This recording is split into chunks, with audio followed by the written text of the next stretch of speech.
and gentlemen, and welcome to the Highball Climate Centre here in Norwich. My name's Liam Lonsdale, and tonight we are live for the finals of Big Flash 2018. Yesterday, 118 athletes were competing on this wall behind these curtains for their place in the semi-finals this morning. The top 20 men and women went through to the finals, which will take place, or rather the semi-finals rather, which took place this morning. And the top 6 men and women are in isolation right now, and you can actually hear Mike Surtees suggesting that isolation is now closed, which means this curtain very shortly is going to reveal the boulders. We actually have an exclusive camera link into the isolation zone, so let's have a look at isolation and see what's going on right now. In there, the athletes are most likely going to be stretching, making their final preparations. They're going to be preparing their mind, their body, their gear as well, making sure their boots are clean, making sure their fingers are taped. It's going to be a very tense atmosphere, possibly. I mean, the crowd here are super tense. It's all kind of a lot of mumble and kind of hustle and bustle of people anticipating what's going to be happening. Right here is the man to see. Hopefully he'll be coming your way. We're actually going to have a look at the action from this morning. We have a video of the semi-finals. We can take a look at that just about now. We are now live on Facebook. If you go on to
Yeah, great job, Matt.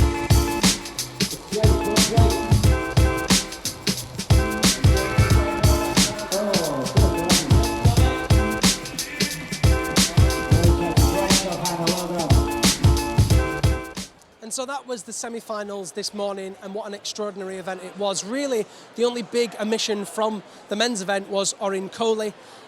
And of those blocks, all those guys that were climbing, all those girls that were climbing, they were climbing on boulders set by 4 extraordinary setters. Now, if you know anything about route setters, you'll know 2 things about them. 1, they're particularly hard to pin down. And 2, when you do manage to get hold of them, they're very hard to get hold of and get them in front of a camera. Luckily, I found Jan Genou in the wild yesterday, convinced him to sit down with me, and got his take on what route setting for a competition like this truly involves.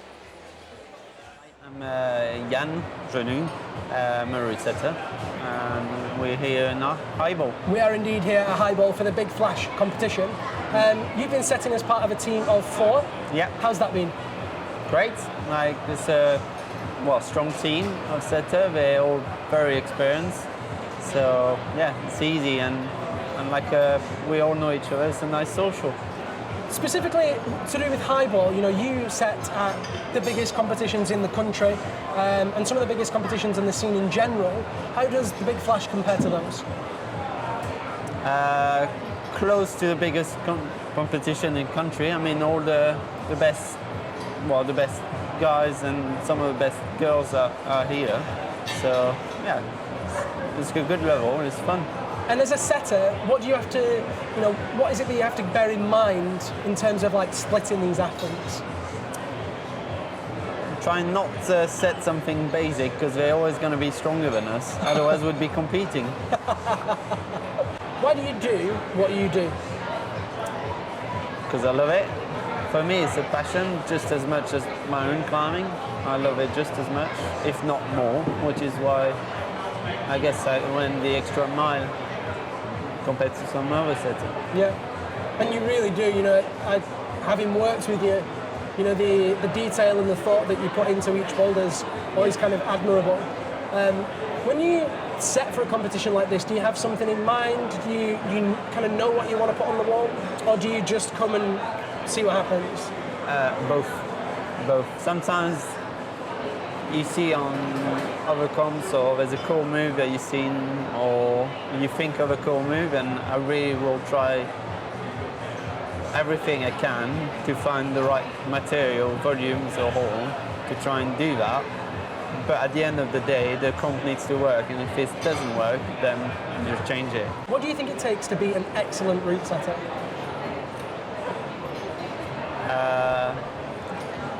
Well, to have a minimum of climbing ability first, to understand the movement. I think that's the first part, and to be creative. And I think that was a quote from Percy Bishton. It's you can teach it to a certain extent, but I guess it's like he said, it's like painting. I can give you a brush and tell you how to paint. Will never make you a good painter. Right. So it's kind of intuitive almost. Sometimes, yeah, for some people. Interesting. Okay, cool. Well, thanks so much. Good luck for the rest of the competition. Hope it goes well. Thank you. I'll speak to you soon. And so that kind of gives you an idea about what's going through Jan's mind when he's setting for comps like this, and also just the general setting scene. Speaking of setting, I've got two climbers here with me who were competing yesterday, Lily and Charlotte. Lily, how was it for you yesterday? It was very amazing climbing with all these great climbers. It was just such a great atmosphere, everyone climbing. It was really amazing. And Charlotte, we actually ended up climbing one of the boulders together. What did you think of the route setting? Yeah, I thought it was really good and like really nice moves in it, and it was really nice like flow to the climb. So I'm going to put you on the spot. Who do you think's going to win? Lily, you first. Dave Barons, Oof, Dave Barons. What about in the girls' comp? Hannah Slaney. Nice. And what about you, Charlotte? Matt Cousins, And in the girls? Hannah Slaney as well. Now, speaking of Dave Barons, I was lucky enough to sit down with Dave yesterday and get his take on the competition so far, and also how his season's been going. Dave Barons, I'm 37 years old, believe it or not. I'm a semi-professional climber. We're here at Highball in Norwich for the Big Flash competition. What brought you here today? I think I missed one Big Flash. I think I missed the first one. But they've always been really great at supporting the athletes, and I think initially they were supporting the British team. I put some funds into that. So we've kind of got in the habit of coming and supporting them, and it's a good event. It's a really nice event to come and do. The atmosphere is great, and it's rare to get a 2-day event to come and do. So it's nice to have that. How does this event compare to some of the other events around the country? Oh, it's definitely up there. Like, there's a couple, like a very short list of ones that we all go and do, and this is one of them. It's a shame we have to travel to East Anglia to do it, but it's about 5 hours from anywhere. I mean, that's another point, is something that Norwich has managed to do really well, is create this climbing scene seemingly out of nowhere. You know, this is a climbing gym out in the middle of nowhere, and it's packed. It's totally full today. What do you think they've done right here that enables them to be so successful? See, Mike and Tom, the owners, they're really involved. They're always around, really enthusiastic. Like, they're always chatting to the customers. Like, they're not hiding away in the office, and well, they are at times. But when the customers get too much, but yeah, just having that face to face with the customers and listening to what they want, and just being enthusiastic. The next few years of climbing for you, what does that look like? What are your ambitions? I've said to myself I'm going to definitely do one more season. This is selection for the Olympics, it's the World Championships at the end of the season. So I'll go to them, hopefully I'll get selected for that. If I make the Olympics, then I'll do that year in the Olympics. But if I don't, I'll probably retire and move into kind of management and coaching. Awesome. Probably. I actually still can't believe that Dave Barons is 37 years old and still very much at the top of the game. I was chatting to Jim Pope earlier today, and I asked him what he thought of the finals lineup. He's in there, and he said he's fourth behind the big three, and he was referring to, of course, Dave Barons, Nathan Phillips and Matt Cousins. Speaking of the big three, let's take a look at the whole start list for the men. Now the climbers will be coming out in reverse order, so 6th place will climb first, 1st place will climb 6th. In 6th place today was Max Ayrton. In 5th place was Ty Tewkesbury, 4th place Jim Pope, and then into that big 3, Nathan Phillips in 3rd, Dave Behrens in 2nd, and it was Matt Cousins that placed 1st. It's going to be a very interesting final indeed. Is Ty Tewkesbury the dark horse? Is he going to surprise people? Or is it going to be Cousins that keeps that 1st place all the way through to the finals? We can also take a look at the women's start list. In that top 6, we have Alice Thompson, local girl.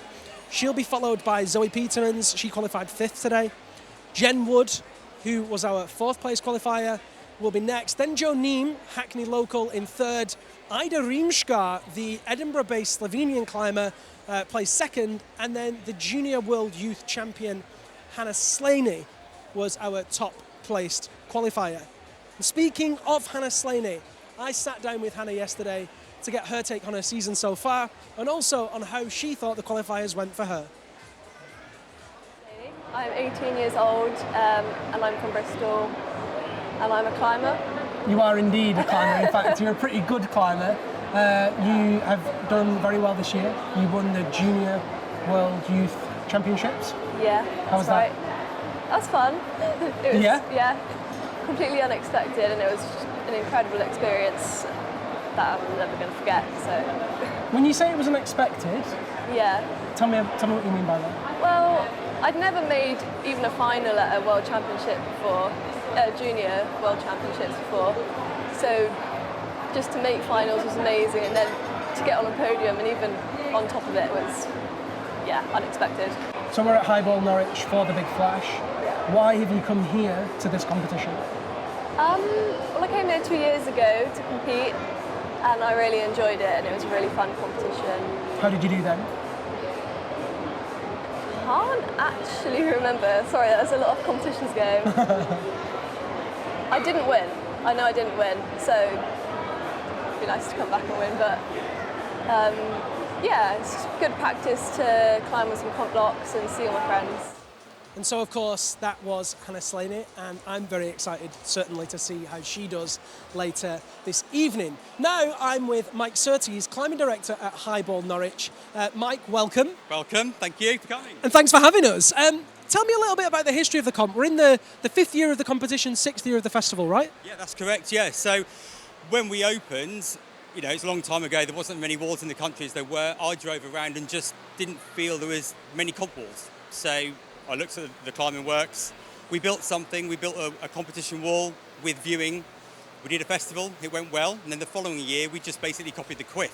I looked at what they did in terms of running an elite competition, sharing it with and psyching out their local community, but also raising money for charities. And that's just what I feel we're about, really, at the end of the day.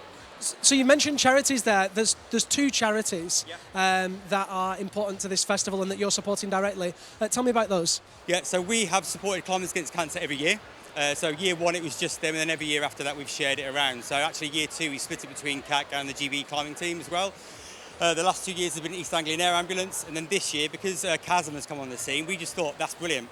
So we've just paired the 2 together for this. We have lost some members to cancer in the last 6 years. My granddad's just recovering. I've been lucky during my life. I've not had anybody actually close to me, but my granddad's recovering. My dad's currently got a lump that's being investigated. So this year it's been a bit more poignant, I would say. I mean, that's one of the things that cancer basically touches everyone. The statistic, I think, is 1 in 3. I've been lucky up until now. Well, hopefully you stay lucky. Thank you, Mike. And actually, what we can do is take a look at a video. John Ellison was a very close friend of mine. He sadly passed away a few years ago now and lost his fight against cancer. But he was the founder of Climbers Against Cancer. And this gives you a little bit of background about that charity.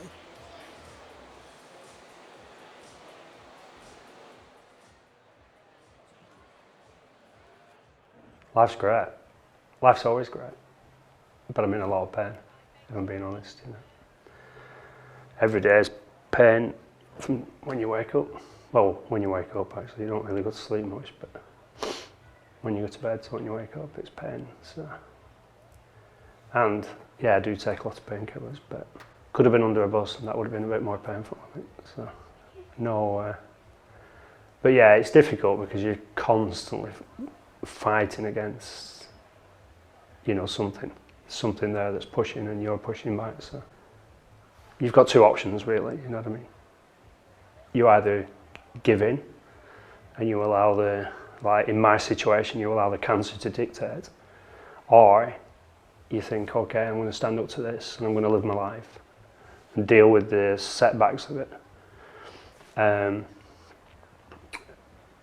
yeah, so right from day one, I thought, you know, I've got to do something here. I've got to really fight this, and it is a fight. But again, like I say, it's in some ways it's an enjoyable fight. I just think it's because if you're happy about stuff, it makes it so much easier for everybody else, and if they're happy as well, you know what I mean. So the world would be a much better place if we were all smiley and happy. You know, I know it's not. You know, it's a bit of a Willy Wonka sort of chocolate factory dream situation, but you know, that's a good analogy, really. I've got that golden ticket. You know, I can see life the way it has to be seen. I can deal with it the way it has to be dealt with. Despite the fact it's a challenge, despite the fact it's painful and it's hard work, and I don't feel like I've cooled down from the moment we sat down. I feel like I'm on fire and I'm in pain, but you know, I'm really happy. And I think with the golden ticket, nothing's impossible. Oh, I think we're done. Is that all right? Yeah. Thank you, John. And so there you go. That's a little bit of kind of background and history about Climbers Against Cancer and the late, great John Ellison.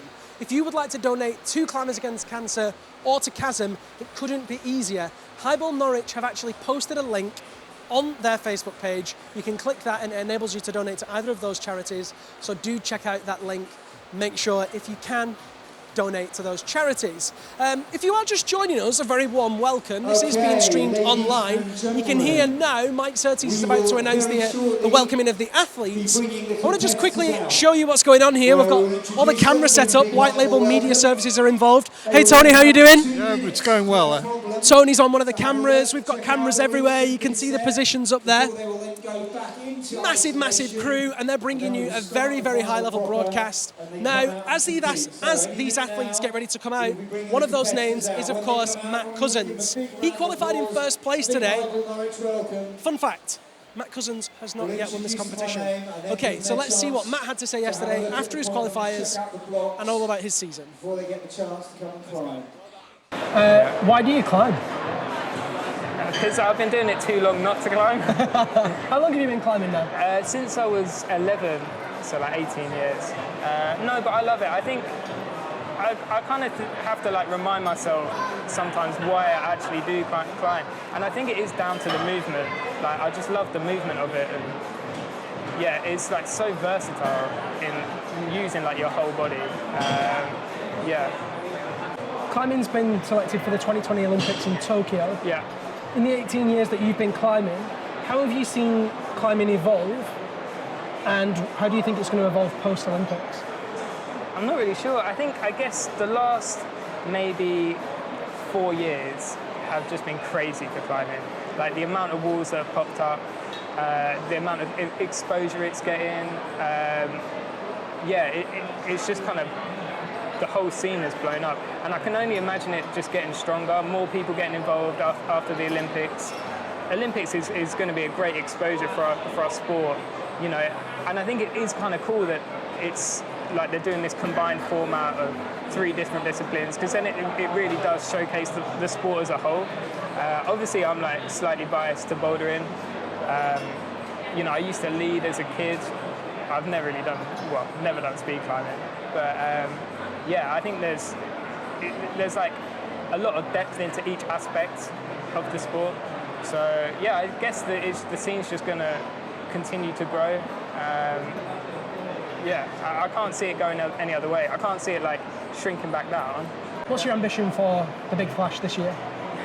I've never won this one. I mean, obviously that's the only reason why I'm here. I wouldn't come here if I didn't want to win, or didn't think I was going to win. So yeah, I'd quite like to do really well. Awesome. Well, good luck for tomorrow. Thanks very much. And so is tonight the night for Matt Cousins? There is only one way to find out. While that VT was playing, the athletes have joined us on the mats. And while that VT was playing, I did a little run around here to join Giles, our commentator. Giles, how are you doing? I'm very well, thank you, Liam. How are you? I'm great. I'm really excited. How are you feeling about the finals? Yeah, I think you're right to talk about Matt Cousins. He's been the nearly man for so many years. And last year was the first year he moved out of third place into second. So maybe he's on the slow peak up and this year will be his year. How have you prepared for this competition as a commentator? Obviously, I went back over previous results so I can look at stats and figures for who's done well here. You look at the people who have registered and what performance they've been doing in other competitions this year, so you can have a look at who on paper should be going through the final or going on to win. So obviously on paper, Nathan Phillips looks like he should be the man in form with obviously the British Bowling Championships and the World Cup appearance in the finals. Great stuff. On paper, Hannah Slaney maybe, although the female fields seem a bit more packed together this year than last year when Michaela Tracy just ran away with the whole event. So we'll wait and see how it plays out and see what splits them on the problems. Those are the statistical likelihoods. What's your gut telling you? I think I wouldn't bet against Big Dave Barons. I think he's been first or second here every year apart from last year, which was close with Matt Cousins. But I think what we've seen at the qualifiers and the semis, I think he's looking on form. On the ladies' side, I think I will go with Hannah Slaney. Although there are a couple of problems which I think may cause issues for people if they can't do that type of movement. Interesting. So Giles thinks Dave the Don Barons and Hannah Slaney. What about you, good sir? I reckon Matt Cousins is definitely in for the chance, and Joe Neem. And who? Joe Neem. Joe Neem for the win. Nice. Joe Neem, a name that's not been really mentioned very often. She's 19 years old, very slight climber, trains out in the castle at Hackney. Definitely one to watch, maybe a bit of a dark horse. Gentlemen, thank you. I'm actually going to do a little bit of jumping, running around. I'm going to jump in the crowd and see what their predictions are. Bear with me 1 second. Have fun, Liam. Thanks, Giles. Had to say something.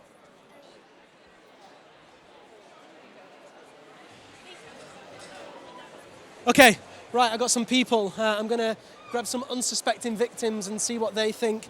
Hello, what's your name? Where'd you come from? My name's Matt and I'm from Norwich.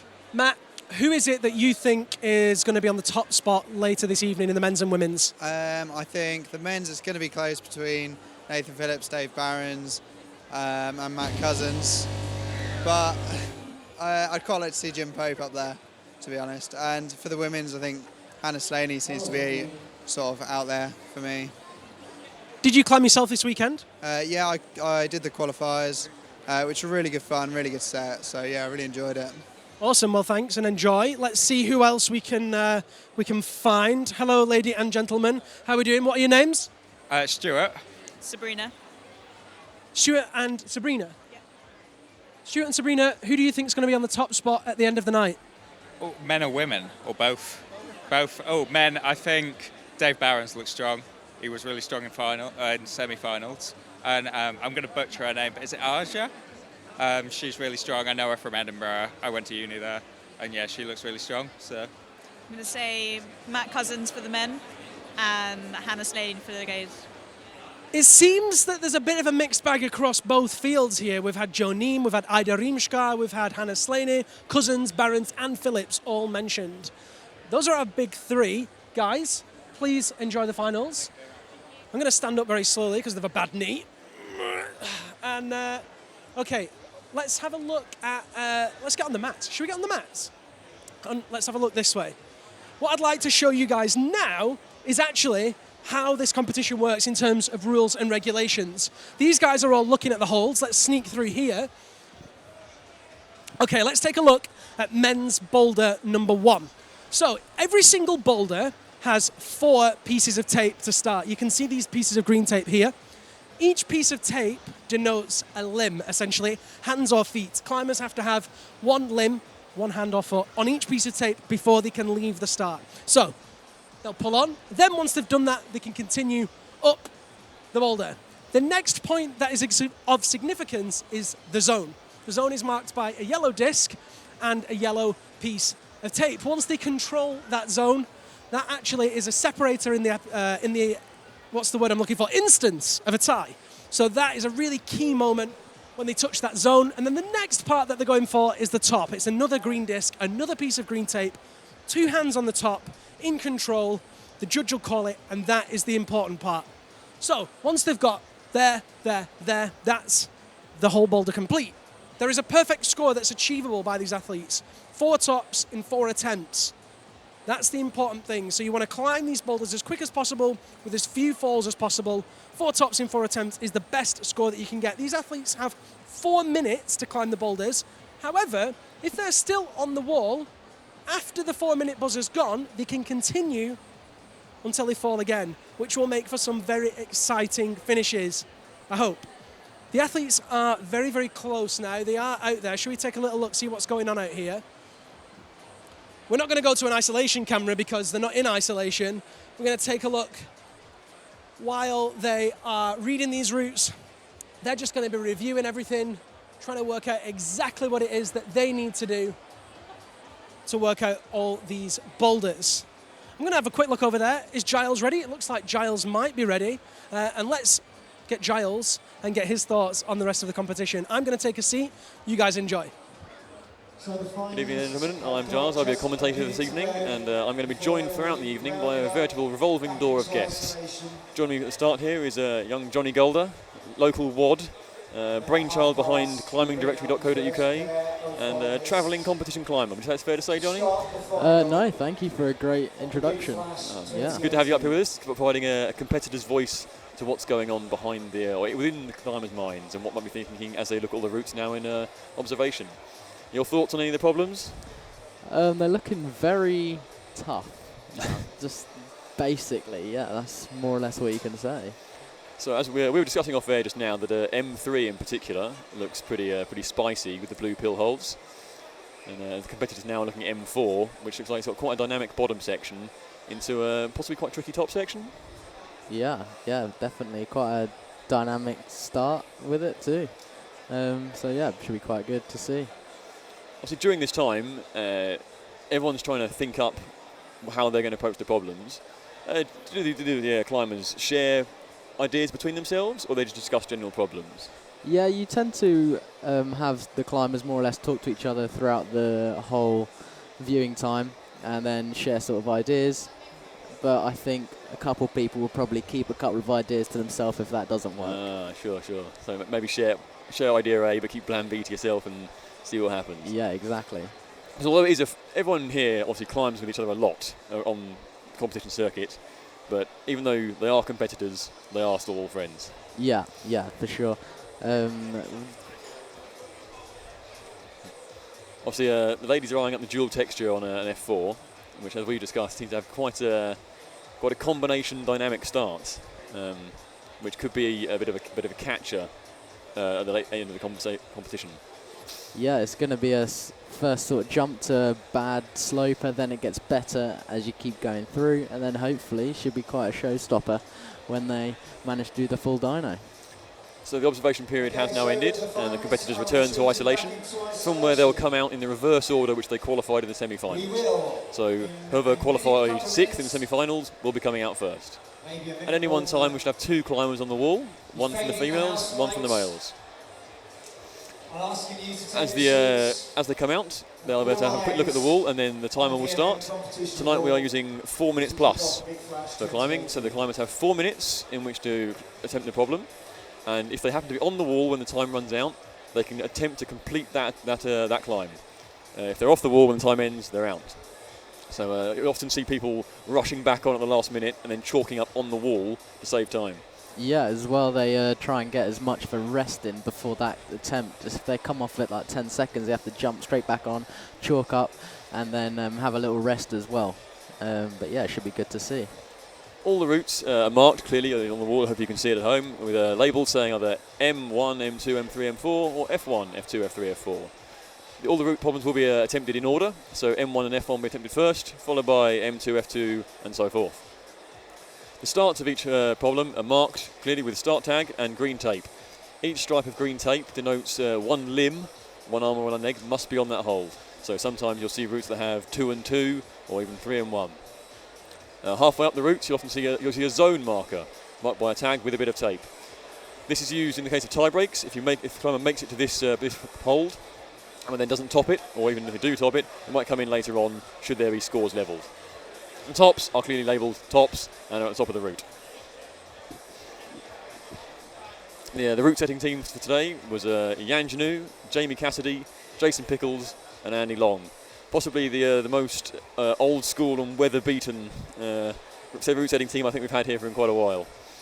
Yeah. A lot of great minds that set some proper good problems. I think on the advertisational material for this, they were all described as bringing something different. So Jamie Cassidy's bringing the power, Andy bringing the experience, Jan bringing the devious, and Jason Pickles was described as bringing the Ming. So I think any time someone feels uncomfortable on a route, on a problem rather, it may be his doing. Yeah. So obviously all the climbers are in isolation right now, locked away, can't see anything. They're going to hear the audience hubbub and they can hear the announcers talking. They've got access to part of the centre so they can warm up. They've got the campus board, the systems board. What's going through their mind right there, Johnny? Right now, if that was me, I'd probably be preparing, warming up and making sure that when you get out there, you're going to give it your 100% and as little tries as possible. But as you can see, they have got cake and bananas and water if they get peckish. Get the fuel on board. Yes, exactly. Oh, lights out, even in isolation, plunged into darkness. Perfect prep. Yeah. So any minute now, the climbers will be coming out. First two will be coming out. 30 seconds to go. We are once again a packed house here at Highball. I think we've got slightly more seating room this year than last year. We rearranged the furniture a little bit to make space for things. But just a reminder, this is a charity event, and this year it has been supporting Climbers Against Cancer, and new for this year, we're climbing alongside suicide and mental health, an important issue. Oh, you hear that crowd noise already. This is going to get lively when those dinos start flying, I think. Yeah, exactly. In addition to supporting causes, we do have many sponsors here for this charity event, so we'd like to thank all of our sponsors. Sponsors from DMM, who obviously sponsor the competition wall, whose logo you can see plastered across it.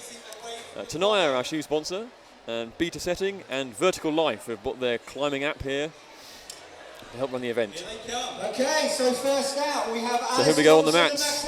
Alice Thompson and Max Ayrton. Any nerves coming out first, Johnny?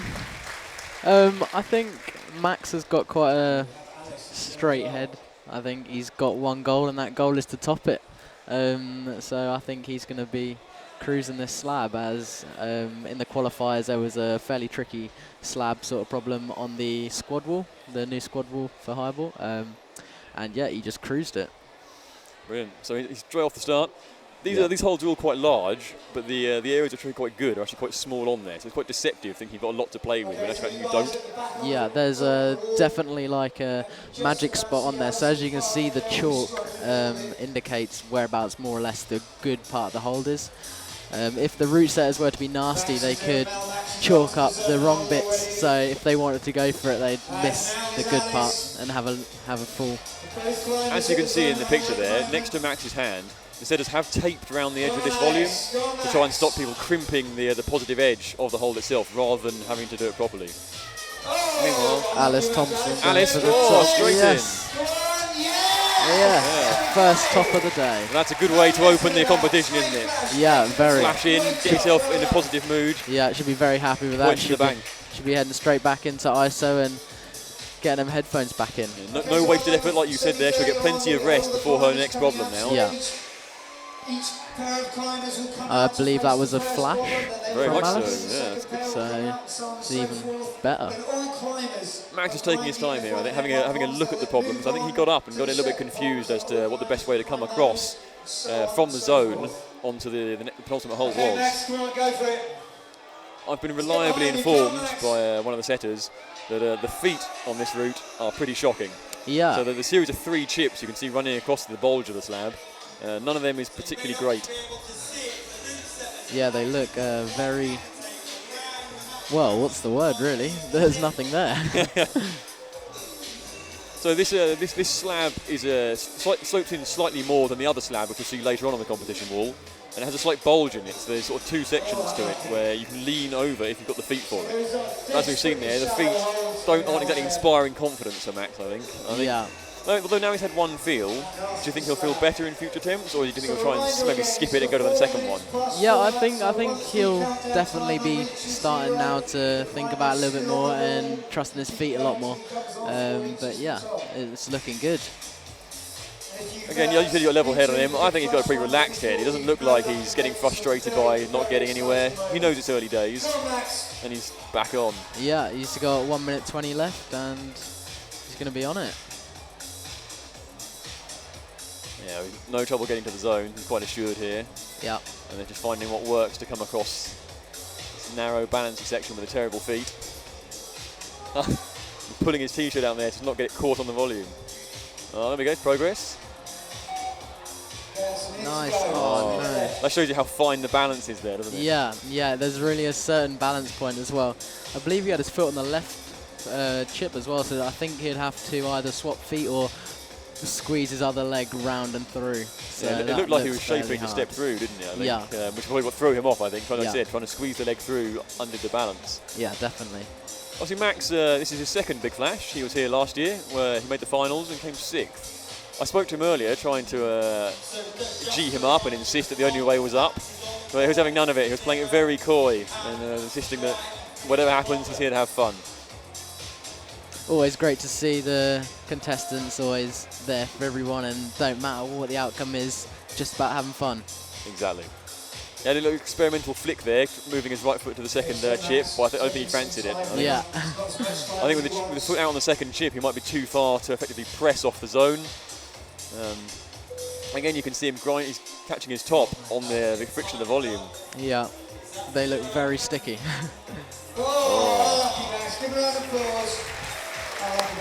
Time up. No send for Max. He returns to isolation.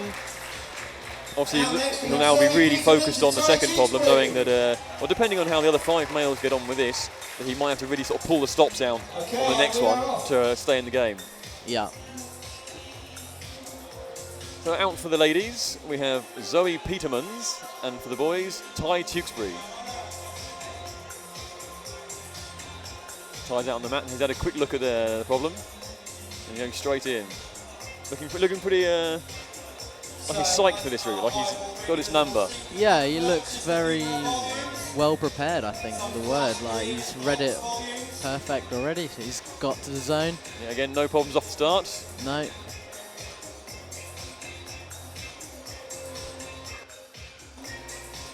As we watch, so we're gonna throw down to Liam, who's down the wall side, as we see Zoe Petermans making progress up F1.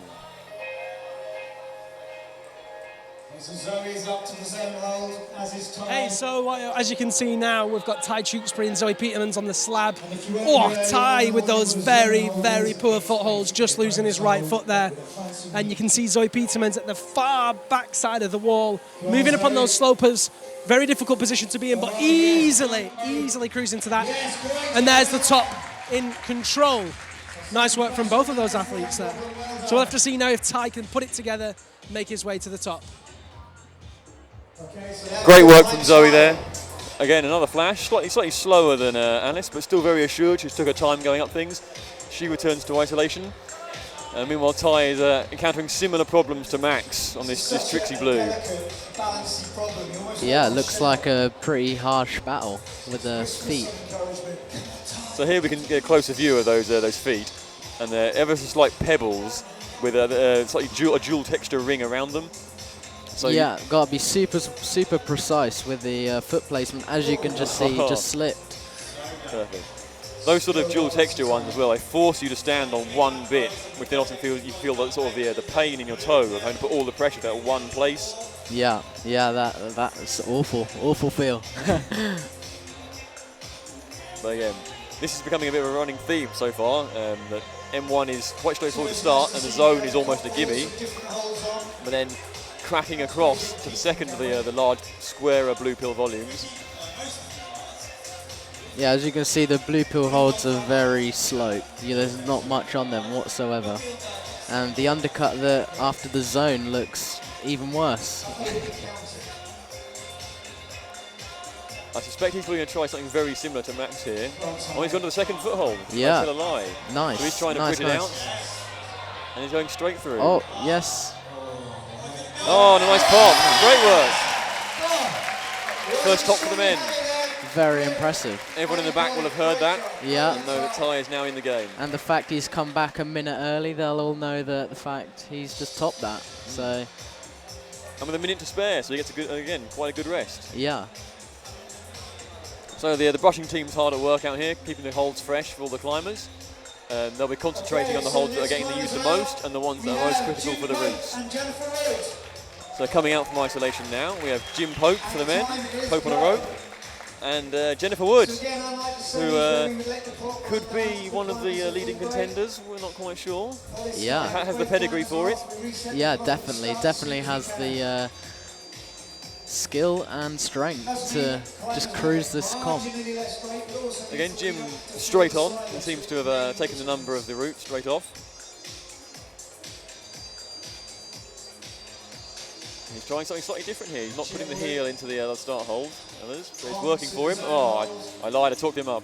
Yeah. Commentator's curse. So that puts Jim currently at the bottom because he didn't get the zone on the first attempt. I believe Max and Ty both got the zone on the Sorry first to cut attempt. you off, Johnny, but there we go. Jen's straight up in front of World. Ladies are making much easier work of their opening route than the boys, it seems. Yeah, that will definitely bring nerves into the girls when she walks straight back in. Yeah, under a minute. That was quick. Yeah. There we go. So Max has made it to the zone, but not on his first attempt, as you said. Yeah. Onto them awful feet.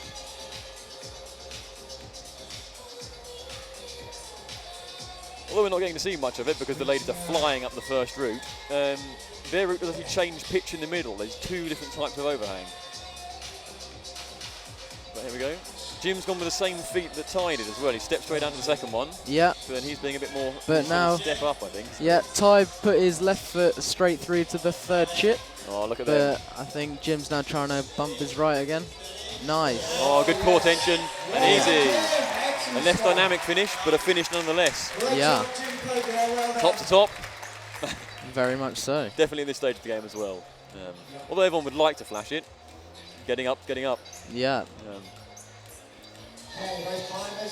So now, I'd say the first of the really big names for the men comes out. We have Nathan Phillips, and on the screen now, we have your pick for the win, Miss Joneem. Yeah, I think she's looking very strong at the minute, especially when I saw her in the semi-finals. She was... the in-house commentary has just announced this is Dave Barons and not Nathan Phillips. That's what the little grin was from Nathan there, he heard it. Not the most similar looking people, but obviously Nathan is the form competitor this year, but you never know what's going to get thrown up. Again, straight up into the zone. Making easy work at the start again. And it's easy to say that he didn't qualify at the top because he might have been saving his energy, playing it tactical, or he might have just not liked the problems in the qualifiers. We're not quite sure. Either way, he's in the final, and he seems to be going well at the start. Yeah, very much so. Over on the ladies, your pick, Joneem, tops the problem. Yeah, I believe that was a flash again. So girls are making easy work of the red. They're 4 for 4. Nathan grinding along steadily. A little re-chalk. First of them we've seen this evening.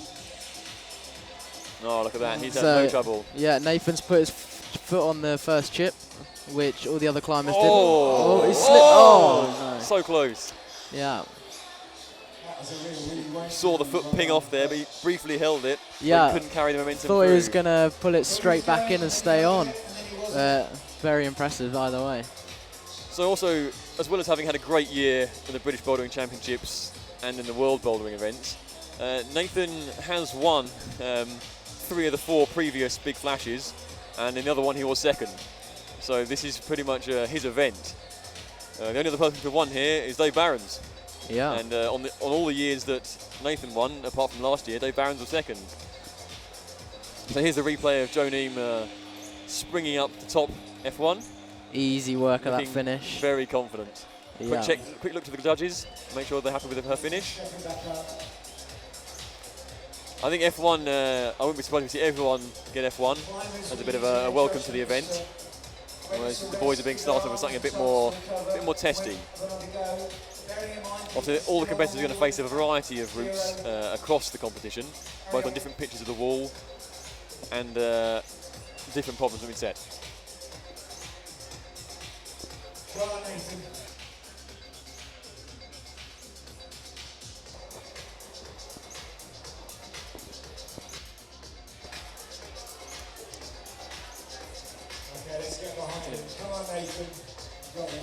Yeah, so Nathan's still grinding away. I think he'll... Nice, make a move all the way to the penultimate hold. Bringing his foot through the there chips. We go. I think there we this go, now, easy, yeah. Nice, come on. Oh, so casual, so soft. And a little step up at the end. Yeah.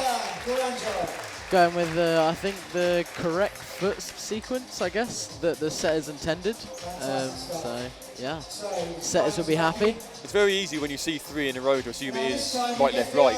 But it might not always be, like you say, it might be step out, come in, step out further. I think there's still some miscommunication with the in-house commentators. This is not Matt Cousins, and that's Dave Barons for the boys, and Ida Remska for the ladies.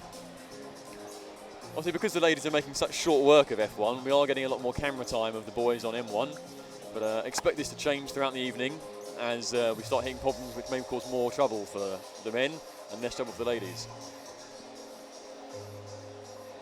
Again, no one's been hanging around at the start on M1, have they? No, they're jumping straight back on it, which is always cool to see. And I guess the viewing time at the start also helps. They've got it fresh in the mind and they're ready to pull hard, or balance hard. So again, Ida's made short work of the first half of F1, straight into the zone, and looking comfortably as she heads up into the penultimate holds. A little bit of body balance there. And pop to the finish. Again, great work for the ladies. Now 5 for 5, ladies. Oh, and Dave's encountered a little problem of trying to stretch across. Yeah. But it's often the case that the first attempt is a bit of a feeling out process, isn't it? And once you get the feel of maybe the crux move or the move that's causing a bit of beef, you then find on the second attempt you're much more prepared for it and you can go through it quite quickly. Yeah.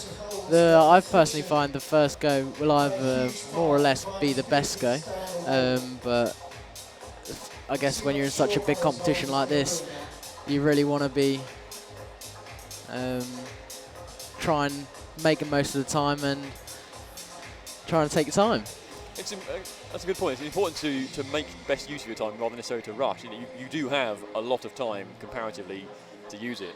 It's only when you get down to sort of 30 seconds or so when you've not done the route that then you might need to start turning on the speed. But at this stage, when Dave's got over 2 minutes left, he'll know that, and he'll know that although he wants to get it in as many as few attempts as he can, he does have time to go through the route steadily and spend time up there adjusting and feeling out the holds, how they go. Oh, yes. Oh, look at that strength. That's why Big Dave's my man for the win. Great stuff. Nice. Little smile. He knows he got away with that one there. Easy work for that finish. That's awesome.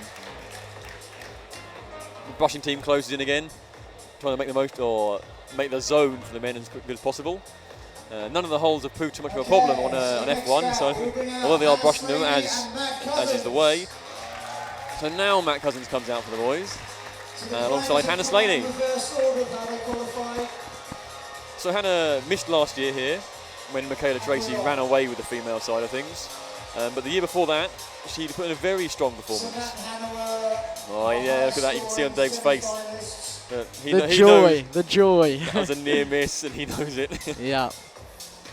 But yes, in previous years, Hannah Slaney did come here and she qualified first, was first in the semis, and then was pipped in the finals that year by Alexia Bash. Yeah. There you go, Matt straight up to the zone. No worries, now he's... he might have read this right first time, he's gone straight for the long foot hold. Yeah, Hannah Slaney on the zone now also.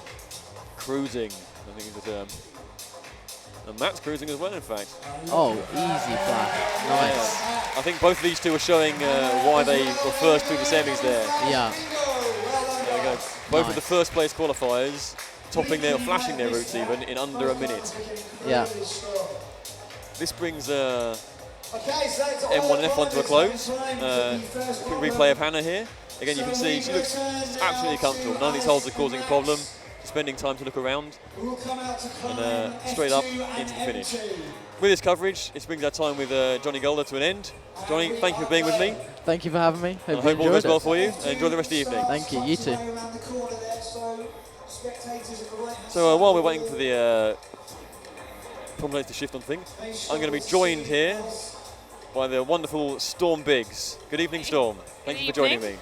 We're just in time to watch Alice Thompson and Max Ayrton come out and try M2 and F2 respectively. Obviously, F2 is going to be much more, it's a dynamic start into a bit of a burly top section. Whereas M2 is an incredibly balancy, or it starts really burly and then goes into balance later on. So two very contrasting routes here. It's great to have you along as a. Oh, thank you. Give us an insight into what's different about me, or what's different. Give us an insight into ladies' competition. I mean, I haven't competed myself for a little while, but I think this is one of the best comps that you can go to. Oh, wonderful flattery. It's great to have you here. Also, I do remember you competing in past years. Yes. But right now, Alice is rather wrestling with the zone for the finish. Yeah, she's making good progress. You hear the crowd behind him. He tries to crank this heel on and get the knee clear so of the undercut. Oh.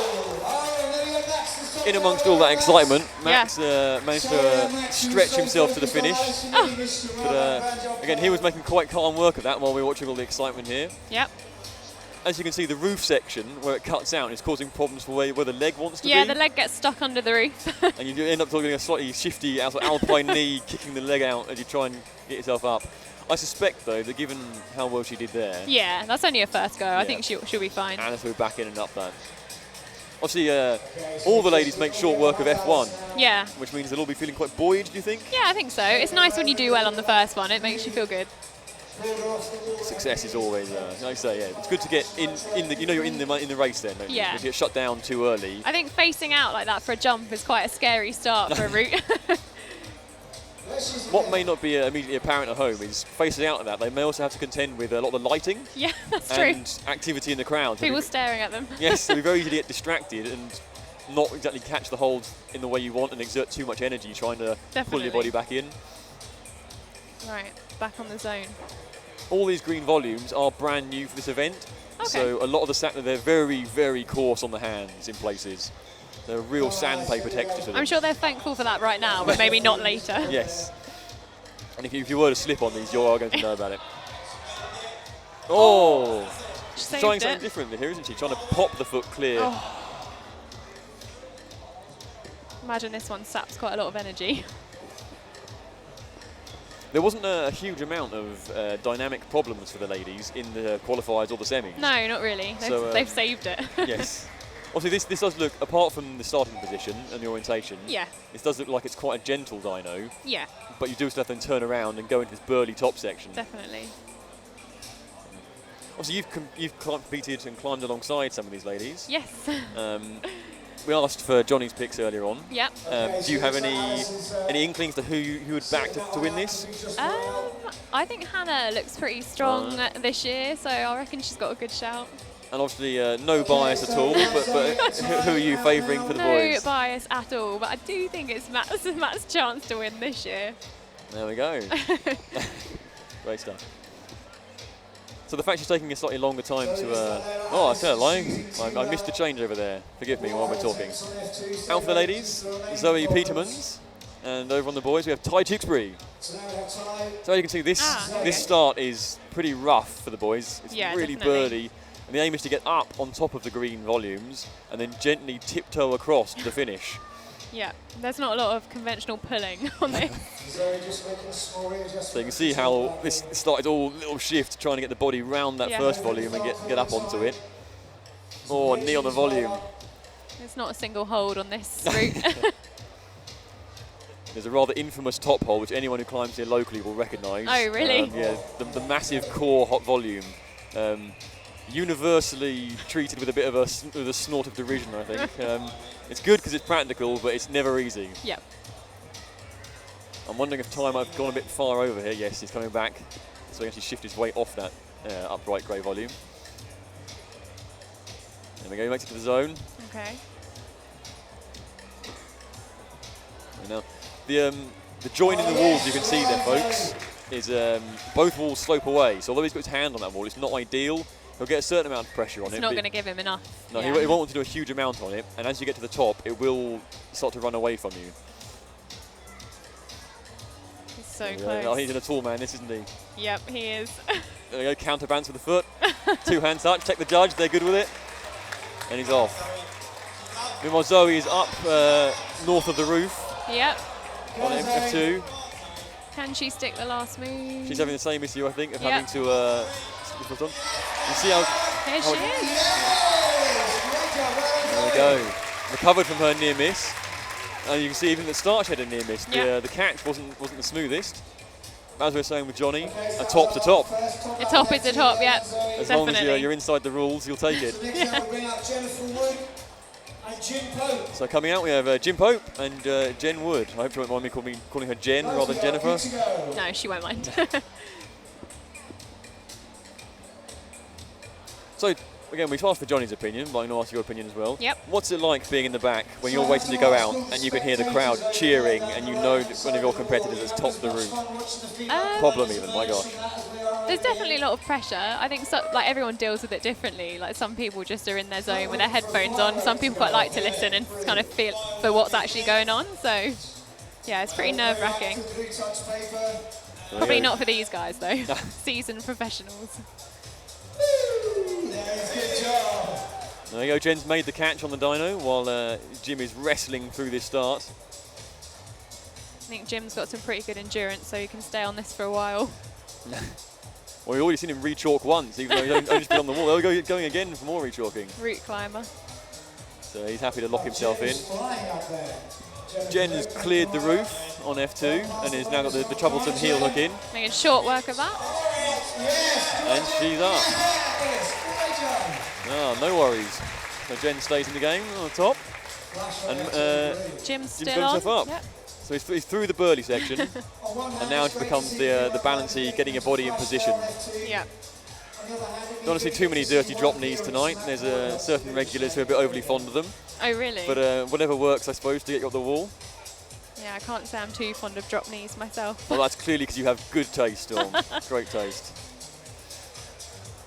There we go. I think now, from this point on for the boys, yeah. I think it's just a case of being quite careful and not doing anything crazy. And I think everyone in here has got this in them, as long as they're very high hand on that back wall. Just teetering up. I suspect everyone, with the exception of maybe Dave Barons, is going to tall man this and just reach out on two fingers. Know. Oh, look, I've been proved wrong straight away. What do I know?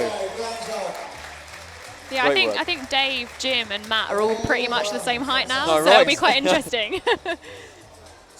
Here's a replay of Jen cracking the top. Oh wow! See, she just cranked up. Yeah, the no foot trouble. Still hanging, yeah.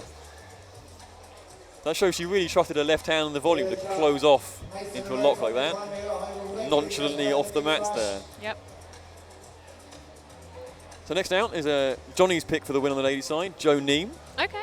And joined by Nathan Phillips for the boys. Obviously, yes, Johnny's pick as Joe was quite caught Liam by surprise. Really? Quite the dark horse, I think. But she did qualify third from the semis. So yeah, she's a really impressive climber. We'll see a lot of this shimming around and adjusting at the start of M2. Yeah, I think Nathan's quite good at this sort of awkward style, so I'm sure he'll be fine. As we discussed previously, he is having quite the year. Oh wow, yeah. I mean, incredible results. And there's Joe. Oh. Firmly up. Let's see what she goes here. Oh, heels going on. And what she can do with the trailing leg. Oh, matching the left volume. Wow. Almost frogging in. Completely static. No worries, there we go. Maybe there's something in Johnny's pick. Great work by Joe. She's also, I know, being very sure. She's constantly looking over to make sure the judges are clearing her tops. Yeah. I don't know if this means she got bitten by something in the qualies or the I think or the a lot of semis. people have been bitten by that before, so it's best to check, I think. So. Nathan's still on. Oh, he's going much higher using the back volume. Yeah. But I suspect he's going to be able to drop this straight into the press on the back wall and bring the back leg out. So the green volumes are mounted See on there, there. crimping the back of the volume. Anything that works. Yep. So unlike the blue pill volumes we saw on M1, Yep. these volumes haven't been taped off around the edges. No.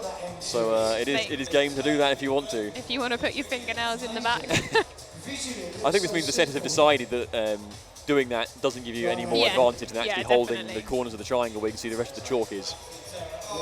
There we go. You're right, they're reaching up. No, lots of success early. This is good. This means that no one's going to be dropped out in the race too early. No, exactly. And it's fun to watch as well. Yes, very much so. So the third set of competitors coming up. Fifth set of competitors even. Oh my gosh, I'm losing it. Ida Remska for the ladies and Big Dave Barons for the boys. Yep, Dave's climbed really well this weekend, so... I don't know a great deal about Ida Remska, but I do know she was Adidas Rockstars this year. Yes, yeah. I think she's on the Slovenian climbing team. Oh, rightio, there we go. So you've done your research, your homework here. But that enough to tell me that she's pretty strong. handy. So then he's straight through the dyno at the start, as Dave probably makes quite easy work, it seems, of that opening section. I don't know if that's a height dependency thing or just the fact he's really strong. It's probably that he's just really good. And then a bit of both. He's staying much lower than Nathan did here. Yeah. Whilst Ida is demolishing F2. Nicely done. Another top. Dave again being quite casual, making the most of his time, knowing he's quite stable there. As I was saying previously, the wall those green volumes are mounted on is actually a straight vert. Yeah, it looks like a slab on this kind of image, but it's not. So because the volumes are so large and the angle on the tops is gentle enough, it is possible to stand up on top of them, as we're seeing the boys try and do. So yeah, Dave has eschewed the back wall press and is coming across using much more of the volumes. Took his time, and he's done it. And finished on the big dirty core hole. Showing a lot of emotion, Dave. Meanwhile, again, Ida matched the left-hand volume above the zone. And straight up, little grin, and the match. Our final set of competitors are out, with Matt Cousins and Hannah Slaney. Obviously, coming into these events, there was always the worry that the people who are in form might just run away with things. Yep, yeah. But the fact that Matt outdid Dave and Nathan in the semis shows that he's not a shabby climber himself. Yeah, it's always a tough fight between the three of them, which I think they all really like. So I think going back over the past few years, with the exception of the very first Big Flash, the top three here have always been in some combination. Nathan, Dave and Matt. Yep. And obviously Matt hasn't yet occupied the top spot. I know. So this could be his year. Maybe he's the one who wants it most. I think he does. He's flown through the start much quicker than anyone else. And Hannah has made similarly short work of the dyno at the start of F2. Quickly done. Great work. Yeah. Oh, a little wave for the crowd. He's feeling good.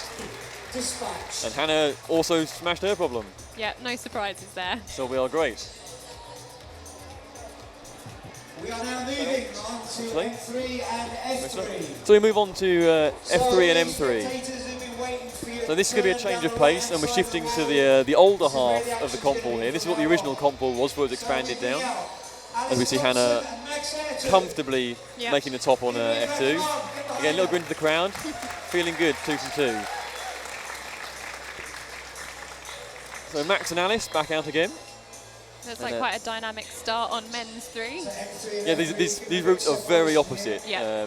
The M3 being this dyno into Burley, and then F3 being the sort of the now ubiquitous triangle volumes on a slab. Max taking his first splat on the dyno there.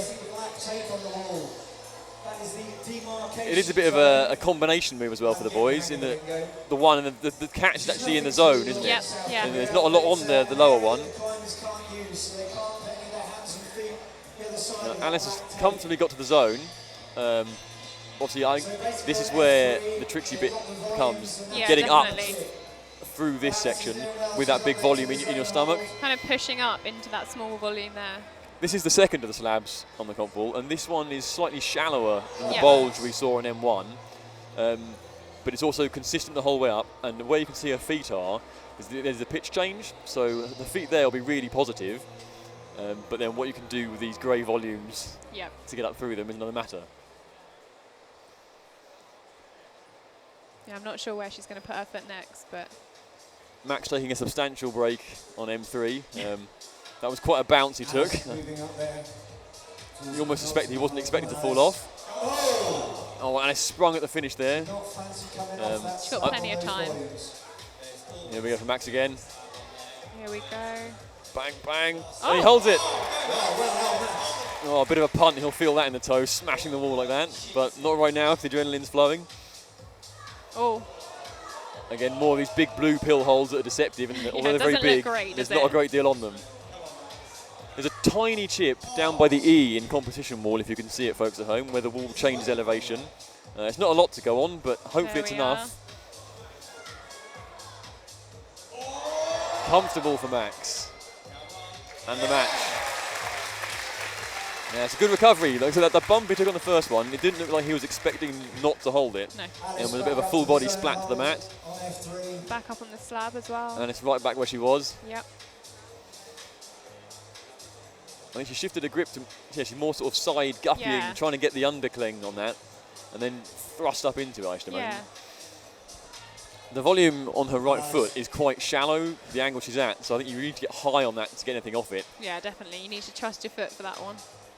Although it is going to feel horrid getting into position.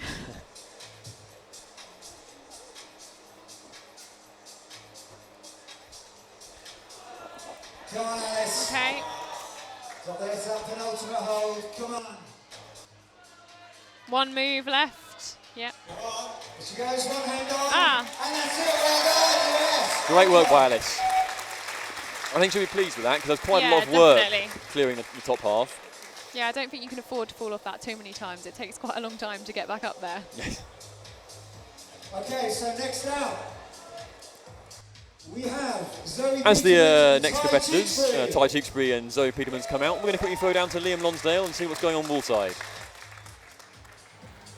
So, Ty Tewksbury and Zoe Peterman are about to get involved on men's 3 and women's 3. We've already seen some spectacular action on men's and women's 1 and 2. Matt Cousins cruising number 2. It's definitely the big 3 in the men's competition that's looking like the top contenders right now. Hannah Slaney, dominant so far. Jo Neem showing incredible lock strength on that top move on women's 2. Definitely one to watch there as well. I'm going to cut back to those guys. We don't want to distract too much from the action. Everything to play for so far. Giles? Thanks, Liam. Great stuff. So Zoe's, again, made short work at the start of F3, just as Ty has caught his dyno. So it's all going well for these two so far. I believe it was. Very impressive. Although the time elapsed, I can't imagine. Maybe we missed a go whilst we were all eyes on Zoe. Oh, just lost the feet there. But that does tell us that it's not all over once you catch the dyno, No. as can be the case sometimes. Zoe's on the zone. Oh, trying the bolt hole there. Yep. Desperation calls. So some of the problems on the have actually had the major bolt holes plugged. Yeah, yeah. So you can't stick your thumb in to kind of get a bit more. Stuck the jump again.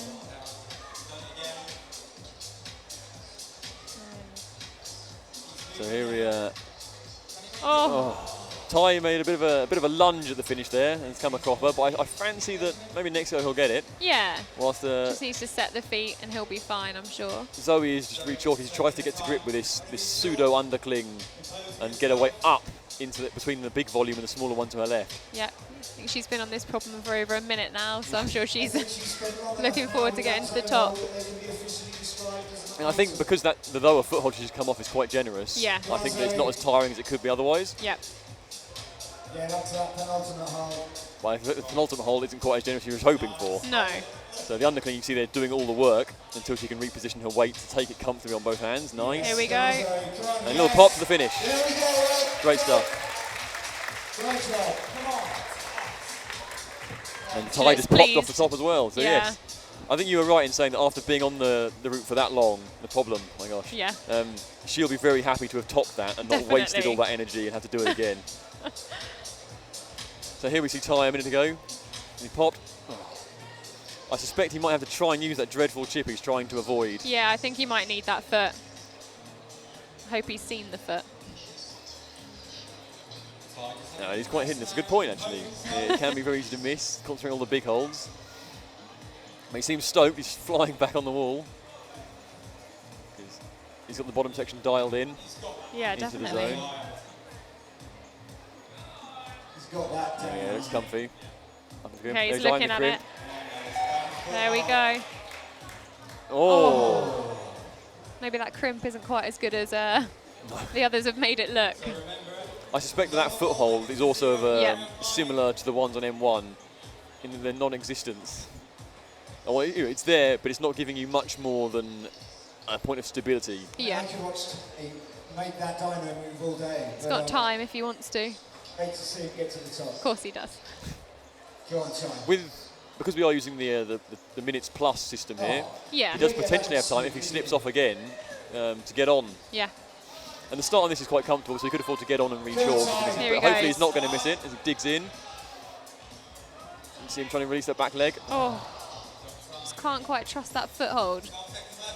I think you're also very accurate in saying that maybe the crimp isn't quite as good. I had assumed that was a half decent hold, and that would do most of the work at the finish. Oh, he's going to go for one more go. See him eyeing the clock there, and he pounces on with a second to spare. Very James Bond. And that shows you the fighting spirit. He's not giving up. Yeah, definitely. And you know, oh, crowd are roaring for him. They want him to get it. Oh, not to be.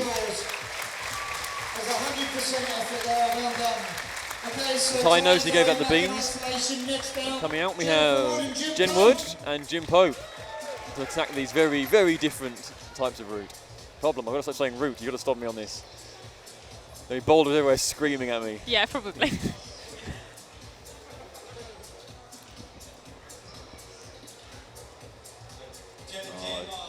Jim's having a good old look at that zone hold, trying to work out how the catch goes. Yep.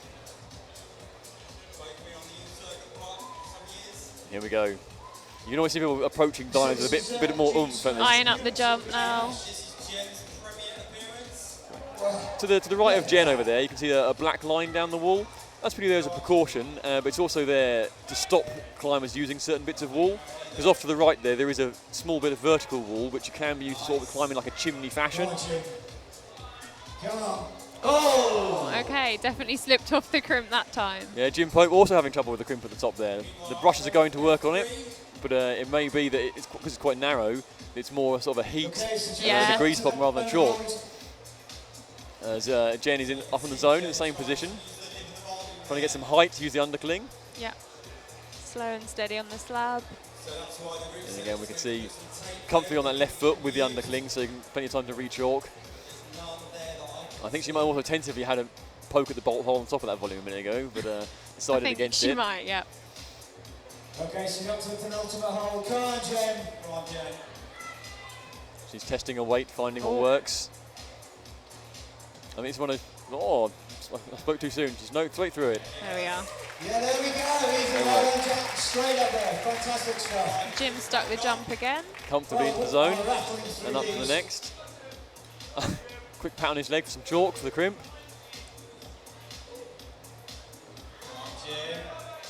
Yes, good catch. Got a Feet on and match. the There we go. So I think we're getting from this at the top is quite good for one hand, but it pulls your body out of position. So once you get up there, as long as you latch it firmly, I think that all the boys here are capable of holding that one-handed. With a bit of a swing, yeah. And if need be, there is the vert wall to the left that they can keep the foot on. Yep. That's good. Coming up next, Joe Neem and Nathan Phillips. Eyeing the clock runs and they're off. So Joe is slightly shorter than some of the other lady competitors. Do you think that'll be an issue on this with the height of the undercling compared to the good foothold lower down? I mean, I don't think it will make a massive difference for her. Like, I think she's got good footwork. She'll trust the volume enough to kind of push her weight into the undercut. That's a lesson for you at home, folks. Quality will overcome physical differences. That's what I like to tell myself. Absolutely, I'm with you on that, 100%. Nathan's up already. Yeah, he's blasting through the start section. onto the dodgy crimp, foot out for the little dodgy chip. Releasing the weight looks like quite a catch, but Nathan, not an issue. It's definitely very much a comp style boulder, that one. There we go. Great work from Nathan. And here we go. Joe's in the section that I was concerned about for her. She's got it as an undercut now. So once she kicks up, yeah, she'll be fine. And then just get steady here, get the balance from the weight where the weight's trying to go right, find a little bit of the volume that works for you. And they're all rushing straight through this. Oh, there she stopped steadily. The high foot into the good finish. Great work. We're having a lot of success here. So yeah, a lot of tops. This may all come down to the last block. Yeah. But before that, we do have more competitors coming out for F3 and M3. So Ida Remska and Dave Barons comes out. You'd fancy, although I don't want to talk up anything, you'd fancy that with many of the competitors who qualified lower than these two completing the problems, that these two will also be able to get through them. Yeah, you expect that to happen. But, like I say, a small slip, yeah. 1 attempt more, 2 attempts more, and all of a sudden balance shifts. I think quite importantly, although again it's not evident from home, is that the temperature dropped quite a lot during the course of today compared to the qualifiers and the semis. The qualifiers especially were incredibly humid, so friction was at a premium. Nice from Dave, straight in. And Ida grinding up through the triangle grey volumes.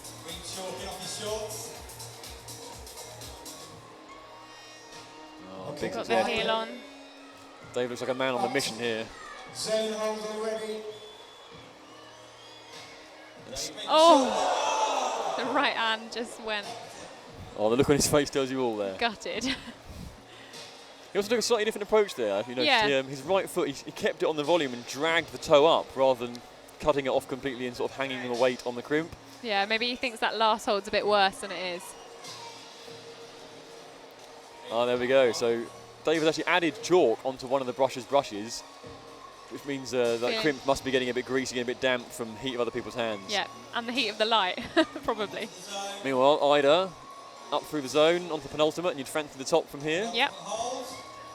Easily done. Wonderful work.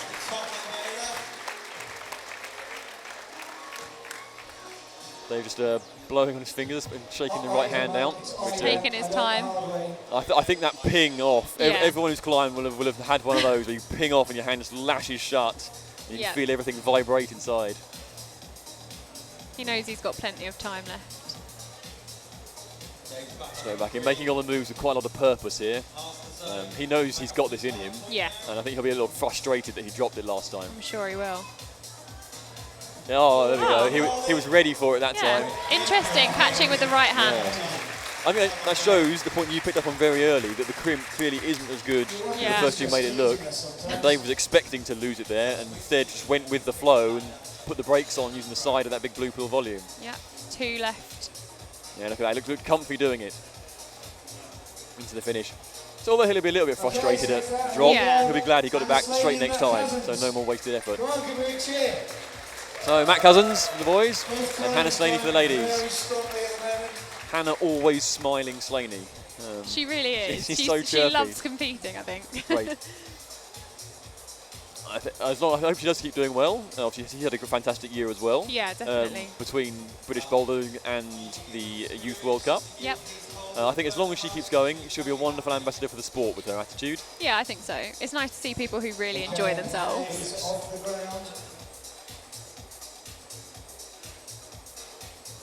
Obviously, that's not to say that those who are a little more quiet or keep themselves are bad in any way. Yeah. It's always nice to have someone who is doing well and is willing to share their love for the sport. It makes it easy, I think, for other people to get into climbing when they see people who, like you say, are having so much fun doing what they're doing. Matt's campusing on the blue. Yeah, well, I'm not going to say showboat, I think that'd be unfair of me, but he's definitely making this look quite straightforward. Oh. And that crimp again is proving to be quite a problem. Same.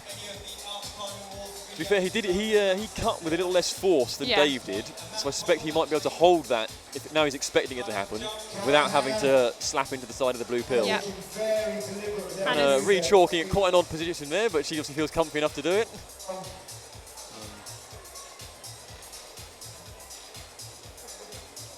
You'll rarely see Hannah making something look too difficult. A very smooth climber. There she is on the penultimate hole. There we go, standing upright. So there we are. So she really trusted that penultimate there, standing that high on it. That's confidence in her grip. I didn't manage to get her on our grip gauntlet that we're running here this weekend. I suspect she'd be quite good on a few of them. I'm sure she would. Again, go with the campuser mat. Who needs feet? Louis Parkinson's here in spirit. Oh, you could see that the psyche he was putting into that pool. Yeah, he was ready for it, and then it just pulled pinged himself off yeah. rather than throwing himself up the wall. Yeah, all the tools are coming out. Look at this. You can see he sets himself. Bang! Yeah, Matt's not known for having the best skin in the game. No, he's taking charge of the brushing himself. I think he did what Dave did, yes. He's dipped the brush in his chalk bucket. So it's less the build-up of chalk and more just actually trying to put some friction in there. When he gets up there with hot hands himself, like say the holds hot under the lights, give himself the best chance. Yeah, loads of time for a few more goes if he wants to. Obviously he'll want to do it in as few goes as possible, but I think at this stage everyone's still in the game. Yep. And here we go. Oh, look at that. That's a big wide open. He was comfortable with that all the way up. Yep. No troubles with the jump now. Huge amount of strength there. Come on, man. He'll be really pulling on that crimp now. Here he Come goes. up twice. You can see him looking at it. Yep. Oh. He's so close. Hands on the last hole, but not quite. Quick glance at the clock. He knows how much time he's got. I suspect we'll see 2 more goes here. I think he'll have 1 more and try and leave himself enough time for the pile yeah, if it on doesn't in a few go, seconds. then yeah. Well, hopefully it will. You're right. Hopefully You're right to have it optimism will. there. It's got the pressure of knowing, I think, that the few people before him have already done it, so. Here we go. So he's gone with 20 seconds more. I think, should he not make it, he might have time to jump straight back on. Yeah, he's getting up there fast. Yeah, he's definitely going at pace this time as well, isn't he? Crowder with him. Taking the foot off. 4 seconds left. Come on, Matt. He's going for it. He's going for it. Oh! Dino onto the start holes. Somehow made it on. Oh, quick re-chalk here. You saw him reaching for his chalk bucket. He saw the clock and bailed. Ran for it. Great work. It's a good job he's carrying that chalk bag with him. Jammed himself in the. He's having his rest here. He's using his head there. Just leaning into the wall, taking as much stress as he can off, saving the arms. Because he is campusing most of the route. Yeah, I suppose it doesn't matter if he tires the legs too much. There we go. He's giving himself up, back in the actual start position. Yeah, come on, Matt. And the crowd are firmly behind him now. We're deep into extra time, so to speak. Here he goes. Let's see this. Come on. This is it. He's up. He'll be giving it everything on that crimp. Yeah, go on, Matt. There'll be no half crimps here. Oh. Ran out of juice. Yep, definitely. Right. He goes to the back, but obviously knowing that M4 and F4, or M4 for him, may be quite spicy. Yeah, definitely. I think M4 looks pretty tricky, so we'll see. So he'll be giving it everything on this. I'm sure he will. Storm, I'd like to thank you very much for joining us. It's been a pleasure. Yep, thank you very much. I don't know whether we'll see you competing again, but hopefully we'll see you here again. Maybe. We'll see. Great stuff. Thank you. We're throwing down to Liam now to have a little chat about Matt Cousins himself. I'm kind of almost speechless. That was so close for Matt Cousins. He got to that last hold 4 times and with less than 2 seconds on the clock managed to throw himself into that groove and just calm himself down before that 4+ final attempt. Really, really big shame for Matt Cousins not to get the top there, but that is competitions. And from where I was stood just here, I could really see his face as he was crimping that last hold on his final attempt. He really didn't have anything left. Amazing effort there from Matt Cousins and all the athletes. It all comes down to this final boulder. Sit tight, let's see who's going to win. So here we are back out for M4 and F4 with Max Ayrton for the boys and Alice Thompson for the ladies. Storm Biggs has left us, and I've been joined by Tim Hill from Beta Setting. Good evening, Tim. Good to have you back. Good, yeah. The third year in a row, so third year, indeed. Making a habit of it. Involved in the sponsors, involved in every aspect. You're the Vertical Life Climbing app. It's good to have you here. As Max has made short work of the bulk of this route. But I think this that penultimate volume isn't the best for the move you need to make off it. Oh, I think Max is having a stonker, isn't he? He's having a good comp. Seems to have surprised a few people with a couple of things. So, so come on, Max. Let's hold it together because you made an effort on M3. Again, there you can see him asking the brushes to apply chalk to the brushes. So it's less that there's a build-up of chalk on the holes, and more that in the heat under the lights that they're getting sweaty and greasy on the hands. Meanwhile, F4 is a very different problem to anything the ladies had so far. It involves a bit of a triple paddle at the start. It's a 3-stage dynamic movement. Yeah, I know when I spoke to Jan Janouz, the route setter for these final problems, he was saying that this was definitely a pretty go-y one for the women, so good effort. I think multiple attempts on this are just about to be like dialing in the first two to make sure you get enough thrust out for the third one. Yeah, it's hard on these volumes as well because the bright orange is a friction paint, but the black is like a gloss. So you've just got to make sure that you hit things right. Good work, Alice. She's making pretty good progress. I think she's learning a bit every single time. Big dynamic whip out from Max there, holding the swing out on the palm and bringing it back in. He seems quite comfortable doing the dynamic stuff. Oh, Max is a great climber outside, and you can see some of that technique and skill that he's bringing into some of these problems. Come on, Max. Oh, big pop. He's getting closer. And so is Alice. She actually had fingers onto the third move there. I'd say she's slowly zoning in on this combination. Big wind up. Oh, there we go. Almost had that, I think. I think a touch more and she'll latch the holds on that volume. It's going to be a little bit of a whip out, but I think the hold is angled favourably to contain that and pull you back in. Yeah, I think Alice is learning something every single time, isn't it? It's just with just under 40 seconds on the clock with her, she can just learn quick enough. There we go, big wind up. Bang, bang, bang. Oh, super close. Super psyched though, she's straight back in. Max having a bit more of a rest. I suspect that penultimate is really taking it out of them, trying to get steady enough to then pull up. You're perfectly happy taking the swing. Come on, Max, as well. Got your start down. Oh, I think Alex maybe had too many goes in quick succession there. Yep, she's done on that. Come on, Max. Last big effort. Great finish by Max. Great finish. Great finish by Max.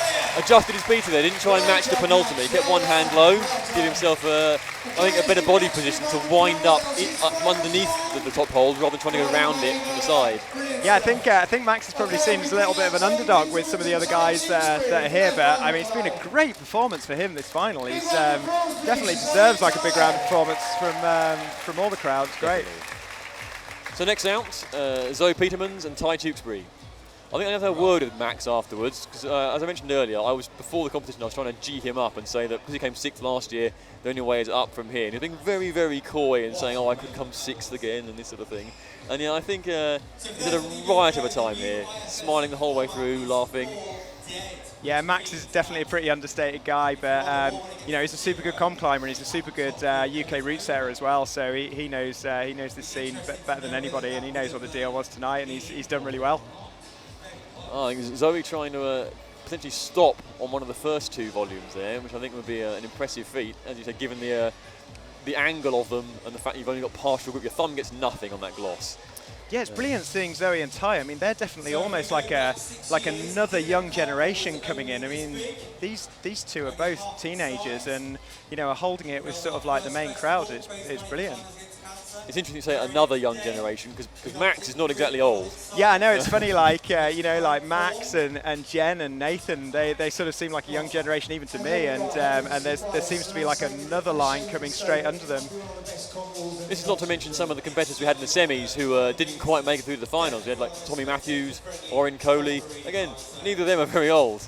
Yeah, I think it just shows that all the climbing walls are getting a better coaching structure in place, and they're picking up young talent early, and sort of squads are definitely moving on. And it's a great scene in the UK at the moment. It's just moving on so quick, and we see that as a business as well. And climbing walls opening everywhere. Come on, Ty, big move. The second part of that combination of slamming the palm into the third of the green volumes. That looks like something you're doing under real duress because your body is really windmilling round. Yeah, I think some of these moves just used to be kept for World Cup competitions, and the route setters nowadays are sort of able to build them into just normal national level competitions, and it's great that these guys get a chance to try these things. Oh, time. So we get both these starts. So I think Zoe's not fancying the triple paddle on F4 and is trying something a bit steadier, or she's just using the early goes to build up momentum and get comfortable doing the 1-2 before throwing in the third. Again, Ty looks like he's not quite getting the height you want onto the first red hold, to make sure that when he slams his arm on that third one, he's got a good lock on it. I think he's coming in with too much of a bent arm, so he's too low, and that's then not arresting the swing.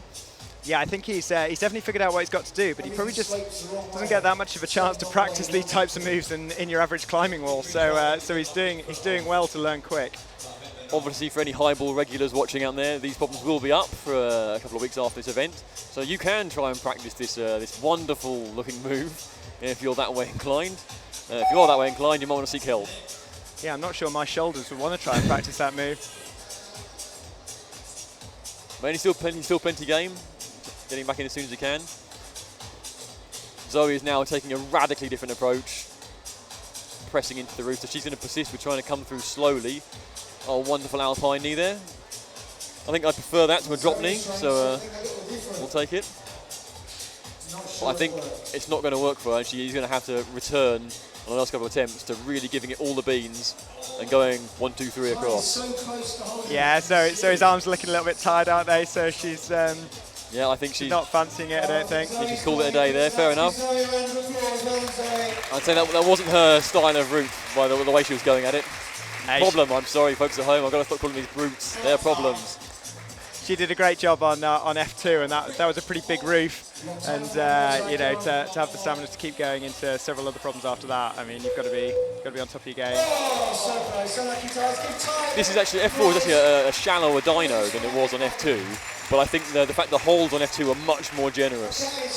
So yeah, the extra jump didn't really make much matter. So Jim Pope for the boys and Jen Woodell for the ladies. Nice to see Jim here, probably the nicest man in climbing, I think. It's his first year here, so like I say, yeah, it's always good to add fresh faces. We do have, for the men, there's some fairly predictable faces we expect to be here. And it's good to have some mixings. All the ladies here, with the exception of Hannah Slaney, are first time to highball. Or her first time in the finals, anyway. Oh, and Jen straight away looks like she sussed the 1-2 and is very close on the 3. I think it'll take a lot of work for her to catch this. Come on, Jim. And Jim trying to pin it low there rather than the slap up to the third one. Although, obviously, you do have the slight chip on the second of the ball, the first of the hand volumes. I don't think that's going to be enough to act or to make that volume better than the high slap, which I think has a better angle. And the height, I think, gives you the straight arm you need. There we go. Jen sticks to start on F4. Come on, Jen. And this section here, it's not actually a hand jam, although it looks like it, because in her right hand, there is actually a small hold. I just breeze through the top section. Big ping to the finish. And top. Great work. Great stuff by Jen. She definitely puts the effort into her climbing, and she's been on strict training programs for quite a few years now, and she just seems to make headway every single season. So she's definitely having a good year this year. It's great. I had heard it suggested that the not crack section in the middle of that route, with the zone was actually the hard bit. But I think she once she cracked the start, she was straight through. Yeah, no messing around. She seemed to have pretty good flow. She's had a pretty good flow on most boulders really today and yesterday as well. Meanwhile, Jim's still wrestling with the start section. So the Max has actually done the furthest so far on this. Made it look quite simple. Oh, there we go. He's adjusted his position using the higher handhold. I think that shows how strong Jim's shoulders are. They're pretty strong shoulders. So here we go. I think he's tried some alternative beta, but he's adjusted to using that side pull to go up into the zone left-handed. I think keeps your body in the position you want for the next move. Really well held, Jim. Come on. And now he's found out just how terrible that penultimate volume is. I think he's doing pretty well bouncing between all these volumes, considering most of the summer he's been sport climbing on British limestone. So it's a big change from what he's been up to for the last few months. But I mean, he's such a strong all-round climber as well, and just a very gifted talent. And I think any of us that have been in the climbing scene for a long time have known Jim ever since he was a real youngster. I think he's jamming to the beats there by the look of it, as he's wrestling the swing routes.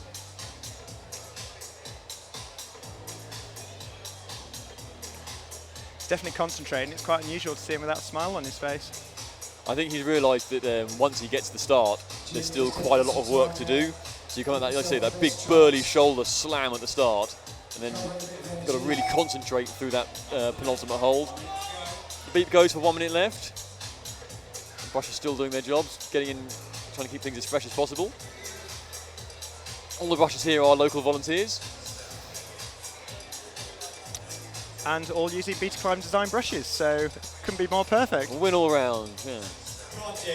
Crack team with crack gear. Yeah, that was much better, much more under control with the opening move. It didn't seem as wild, windmilling over. So this is actually the steepest section of the comp wall. The volume is helping to counteract that a little bit, but I think that side pull is doing a lot of work on the move up to the zone. Well done, Jim, come on. He's having a look around, he's eyeing the high foot. Just couldn't quite find enough in him to reel it in, just to blast up to that final finishing hold. But he's still got a few seconds on the clock, so he might jump back on. And he's going in. He's waiting in last. Yeah, there we go. Again with a second to go. I think he knew by the grin on his face there that this was a bit optimistic. He was going to give it a crack anyway. Well done, Jim Pope. Nice to see you here at Highball. Great round of applause for him as Joni and Nathan Phillips come out to join us. Eyeing the clock up, keen to get started. There we go. Now Joe definitely is a new youngster into the scene. Nathan taking charge of his brushing. Wants to make sure everything is the way he wants it. And I think Nathan's definitely been around for a little bit now after he's having a good season this season, especially after his World Champs. And I think things have started to fall in place for him, particularly this year. And I mean, he's always been super strong, and I think it's just starting to work for him in competitions now as well. It's great. Joe winding up, almost having a sort of practice go there, seeing what it felt like on the initial launch for that dyno.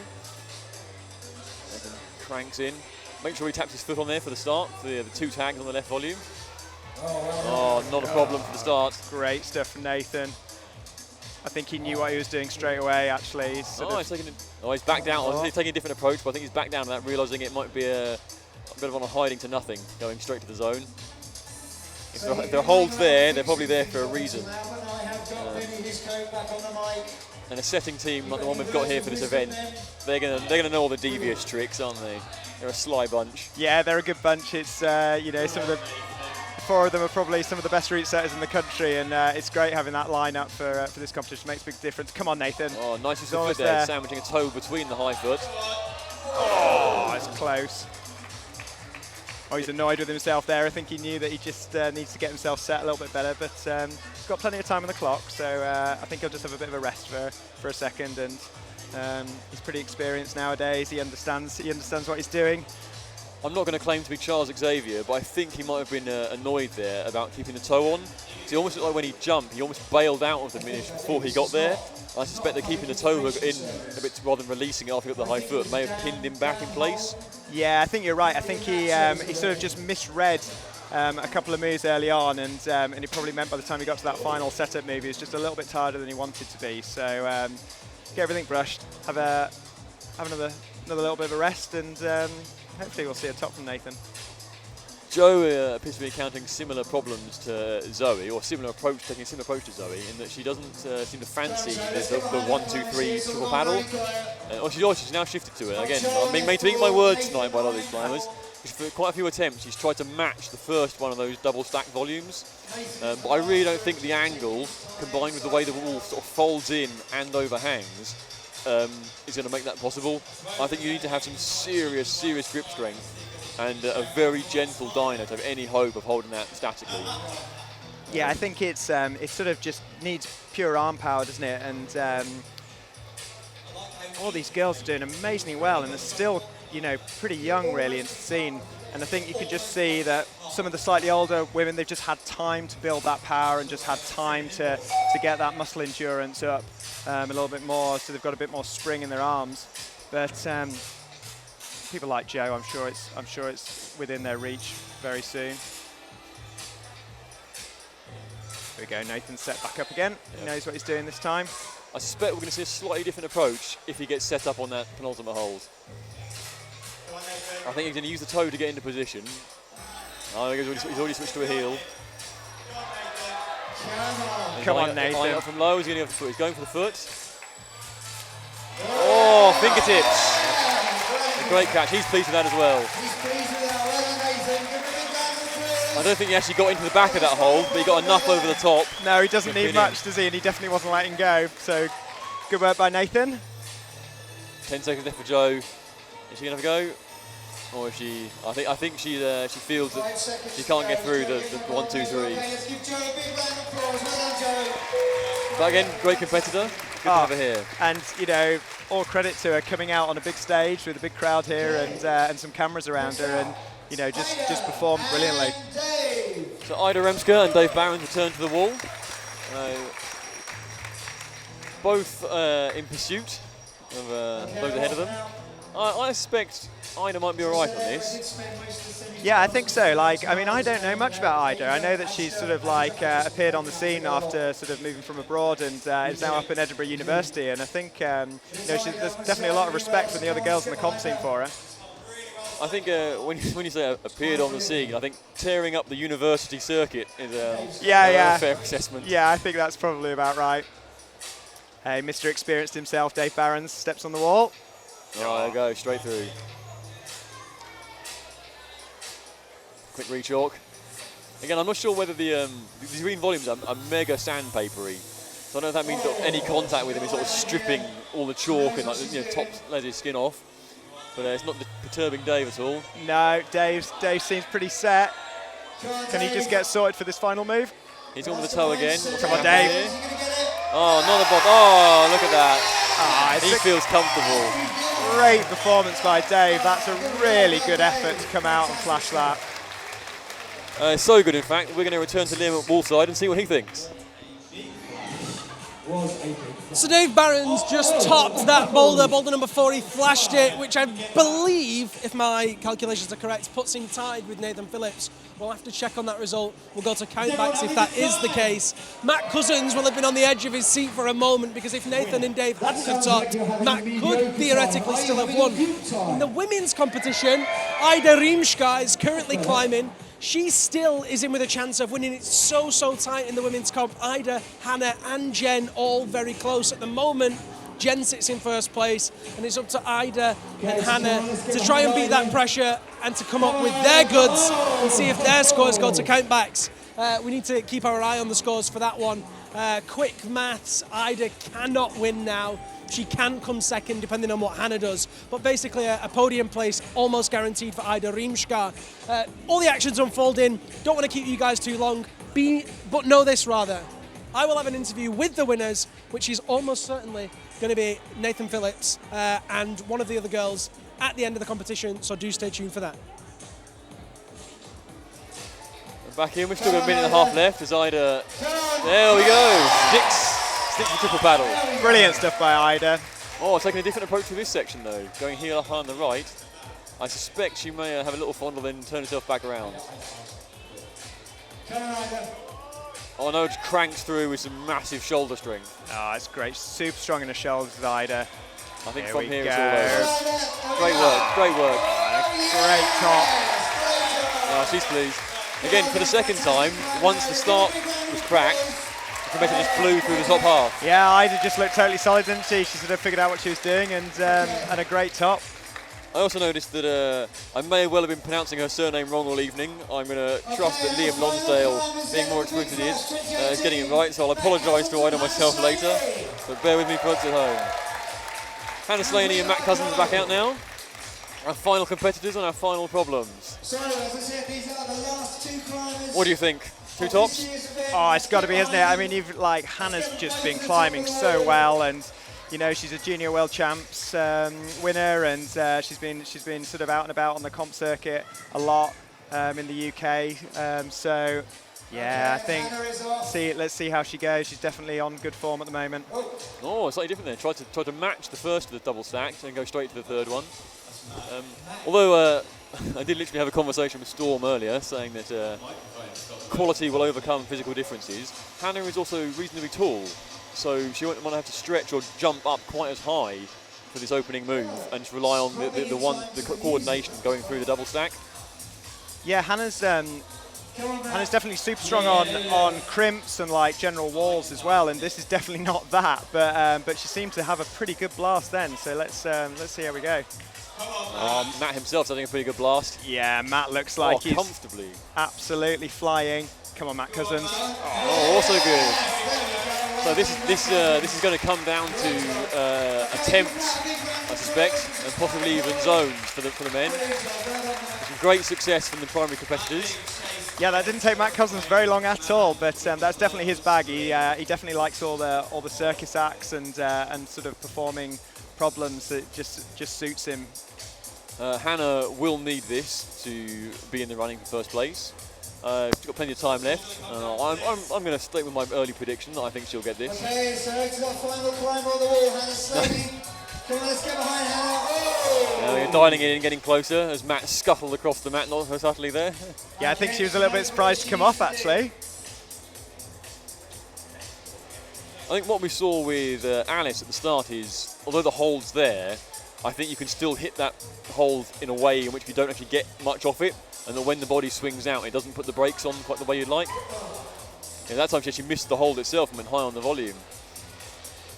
Yeah, I think it's a timing thing, isn't it? If your body swings in the right position at the right time, then you can stop even without that hold. But it's definitely something to aim for. I'd like to think it's a little bit of camaraderie and a little bit of healthy competition, but Ida has actually come out and is sitting between the front row and the mats, eagle-eyed watching Hannah here. Yeah, all eyes on her. Even the route setters are watching intently. Obviously coming in with the year that Hannah's had, the route setters will have had her in mind with some of the problems, won't they? Yeah, it's really interesting actually, like listening to them set, and they're changing around things, and they're actually talking about specific names and specific groups of people because they know who's here and they know what they need to do to make sure that people are divided, and they play to strengths and weaknesses all the time. Good stuff, Hannah.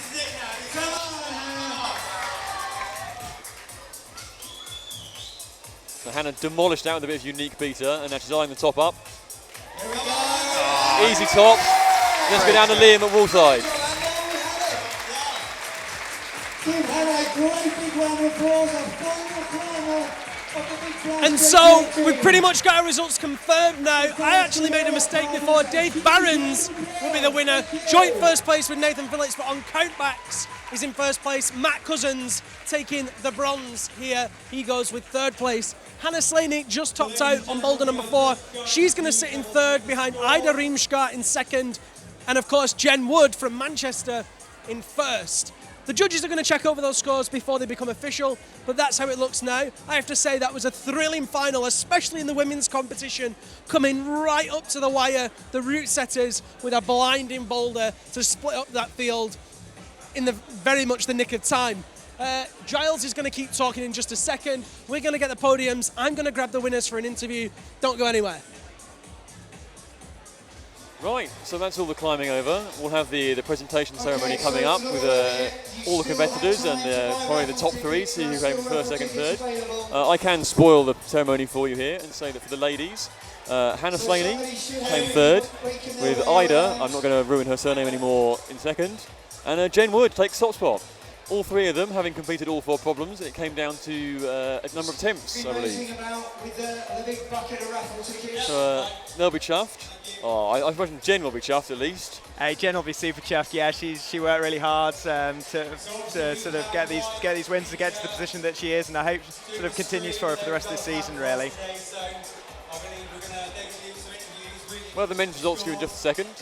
Until then, Tim, what have you thought of the weekend? Oh, it's been a great weekend. You know, we've been involved in this event for a number of years now, and you know, we always look forward to it. We know November's coming around. The team here is sort of like a super team. They're really well organised, and you know, you couldn't ask for a better show really by the highball crew here. It's great. Great words from Tim. It's always a pleasure to have you here. Obviously, you play a big part in this as one of the primary sponsors. You've been running the boot demo all weekend. You yourself, like I say, you're involved with every aspect here. You know the climbers, you know the setters, you know the staff here at Highway, you know Big Mike. Yeah, we have a lot of stuff going on here actually. So so we sort of represent Tenaya here in the UK as well. So there's a big Tenaya sort of representation and boot demo going on, and then also we work with the route setters sort of for quite a lot of the time before the competition and during the competition under sort of like beta setting, which is our sort of beta holds distribution side of beta outdoor sports. So yeah, it's just a great weekend for us, and we sort of run around like mad people trying to help out where we can. So so yeah, great competition, great venue, great staff.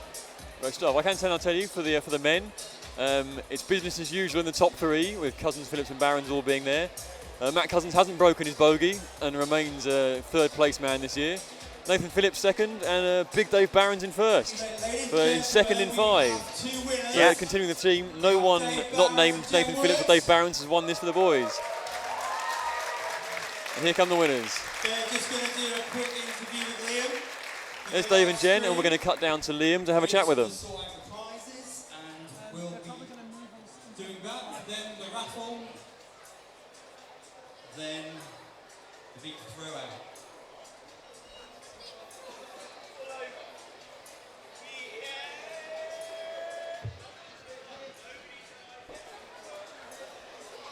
Okay, so we still have raffle tickets for sale. Richard is over here. Richard, just stick your arm in the air, give us a wave. Oh, I don't think he can, he's got his arm full of buckets. But he's over here by the commentators' towers, selling his raffle tickets. So if you are not yet in possession of a raffle ticket or two, now's your chance. You've got to pick a ticket or So we've managed to grab them in the nick of time. I've got the 2 winners. It's actually Team North, I'm very proud to say. Jen Wood and Dave Barons. Jen, first of all, nice one. How are you feeling? Yeah, good. Tired, but good. Talkative as well. Always, yeah. Jen, did you expect to win this competition when you turned up here yesterday? No, I did not.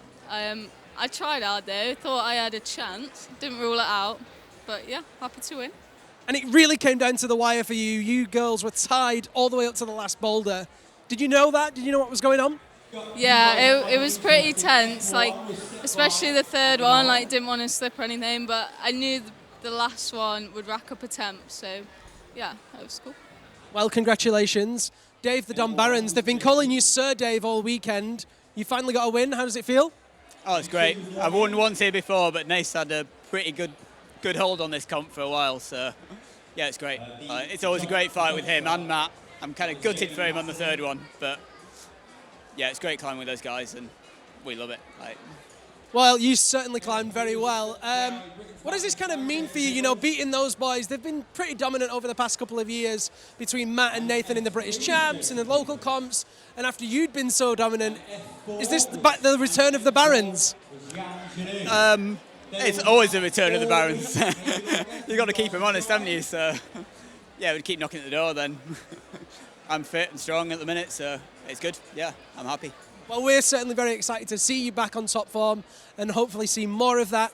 Guys, you're going to go to the podium very shortly. Enjoy that top spot, enjoy the limelight. Congratulations from everybody. Lots of people tuned in at home that were very supportive of you both. So yeah, congrats to you both. What a competition that was. It was an absolute stunner. The podiums are going to take place here. You guys don't have to stay tuned for that if you don't want to, but of course you can. Before you go, remember this, it's so easy to donate to those two charities, Climbers Against Cancer and Chasm. Very easy indeed. All you have to do is click on that link that's been published on Facebook to follow the instructions there. Any money that you can spare is so well received and always put to the good causes. It's been a thriller. I have thoroughly enjoyed this. Giles, I'm sure up there, has had a great time. The athletes I know have had a great time. It's the first time I've been to Highball Norwich, and I have to say, I've been thoroughly impressed. The comp wall's brilliant. Their mindset's excellent. The whole crowd have been awesome. The atmosphere has been awesome. So that pretty much finishes our competition. I'm going to thank you guys so much for joining us. Thank you everyone here for bringing me. Until next time, my name's Liam Lonsdale. We'll see you soon. Great, thank you, Liam. Tim, it's been great having you here in all aspects. Thank you for joining my commentary. I only see you once a year. It's always a blast. And maybe we'll come back next year. Thanks, Giles. Yeah, always good fun to step in for a few minutes and have a chat. So look forward to next year. Great, thank you very much, Tim. Obviously, all weekend we've had other events going on. New Kids competition, which is a competition for improving climbers on the Friday, which again was great fun by all. We've had grip gauntlet running, we've had slag board hang challenges, and we've had plenty of people involved in everything. The staff have been amazingly busy all weekend, raising money for the charities, and this is bringing us to a close. This has been a big flash at Highball Norwich in support of Climbers Against Cancer and climbing alongside suicide and mental illness. Thank you once again to our sponsors, DMM, Tenaya, Beta Setting and Vertical Life. And I know you folks, but I'm off to apologise to Ida for ruining her surname. And I hope to see some of you down here at Highball climbing again soon. And for those of you watching from afar, hopefully you'll tune in again next year. I'm Giles, this is Big Flash. Thank you very much for watching. We will be going back to the prize giving ceremony shortly, but until then there may be some quiet periods. If we find anything or anyone to grab and have a chat with, we'll come back to you shortly.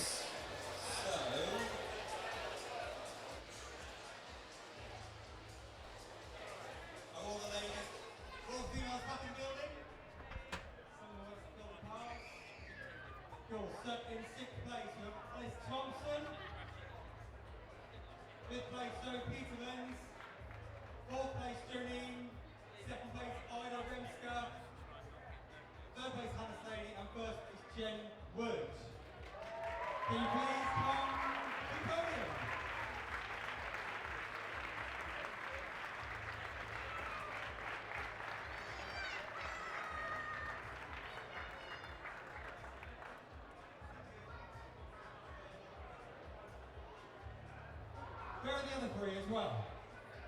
Joe, Zoe, Alice?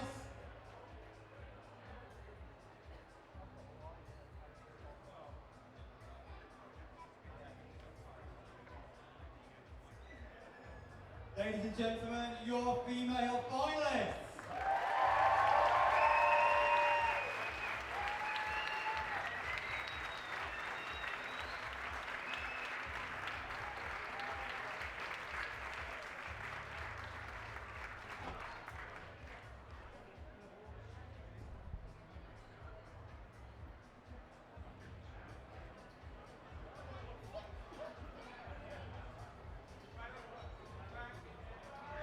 Round of applause, please.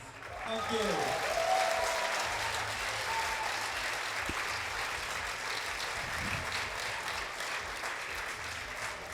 And now for the males, sixth place Ty Tewksbury. Fifth place Max N. Fourth place Jim Pope. Third place Matt Cousins. Second place Nathan Phillips on count back to the semi-final result. So the winner for the second time is Dave Barons.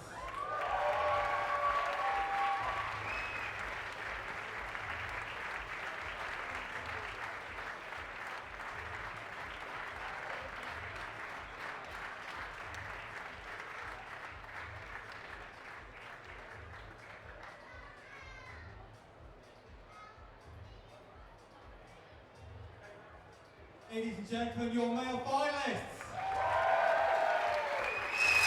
Obviously, it's great to have Jim and Ty here for the first time, and Max returning. And despite his negativity earlier, he did manage to improve 1 place. So maybe next year he'll be back and improve yet further. Thank you. Thanks to the Moes.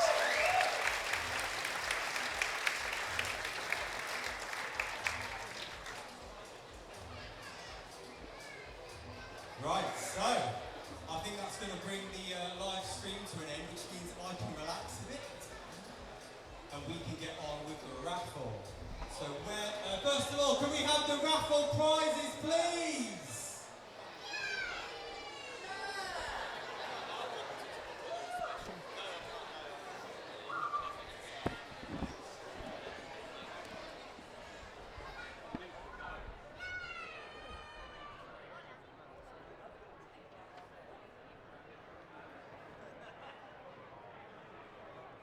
Okay, so I shall try and fill the dead space by saying, can you please give a round of applause for Ben Weeks, the commentary.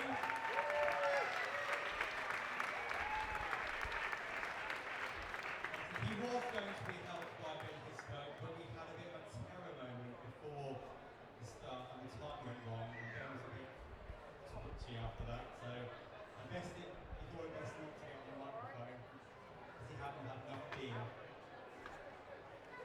Our raffle prize is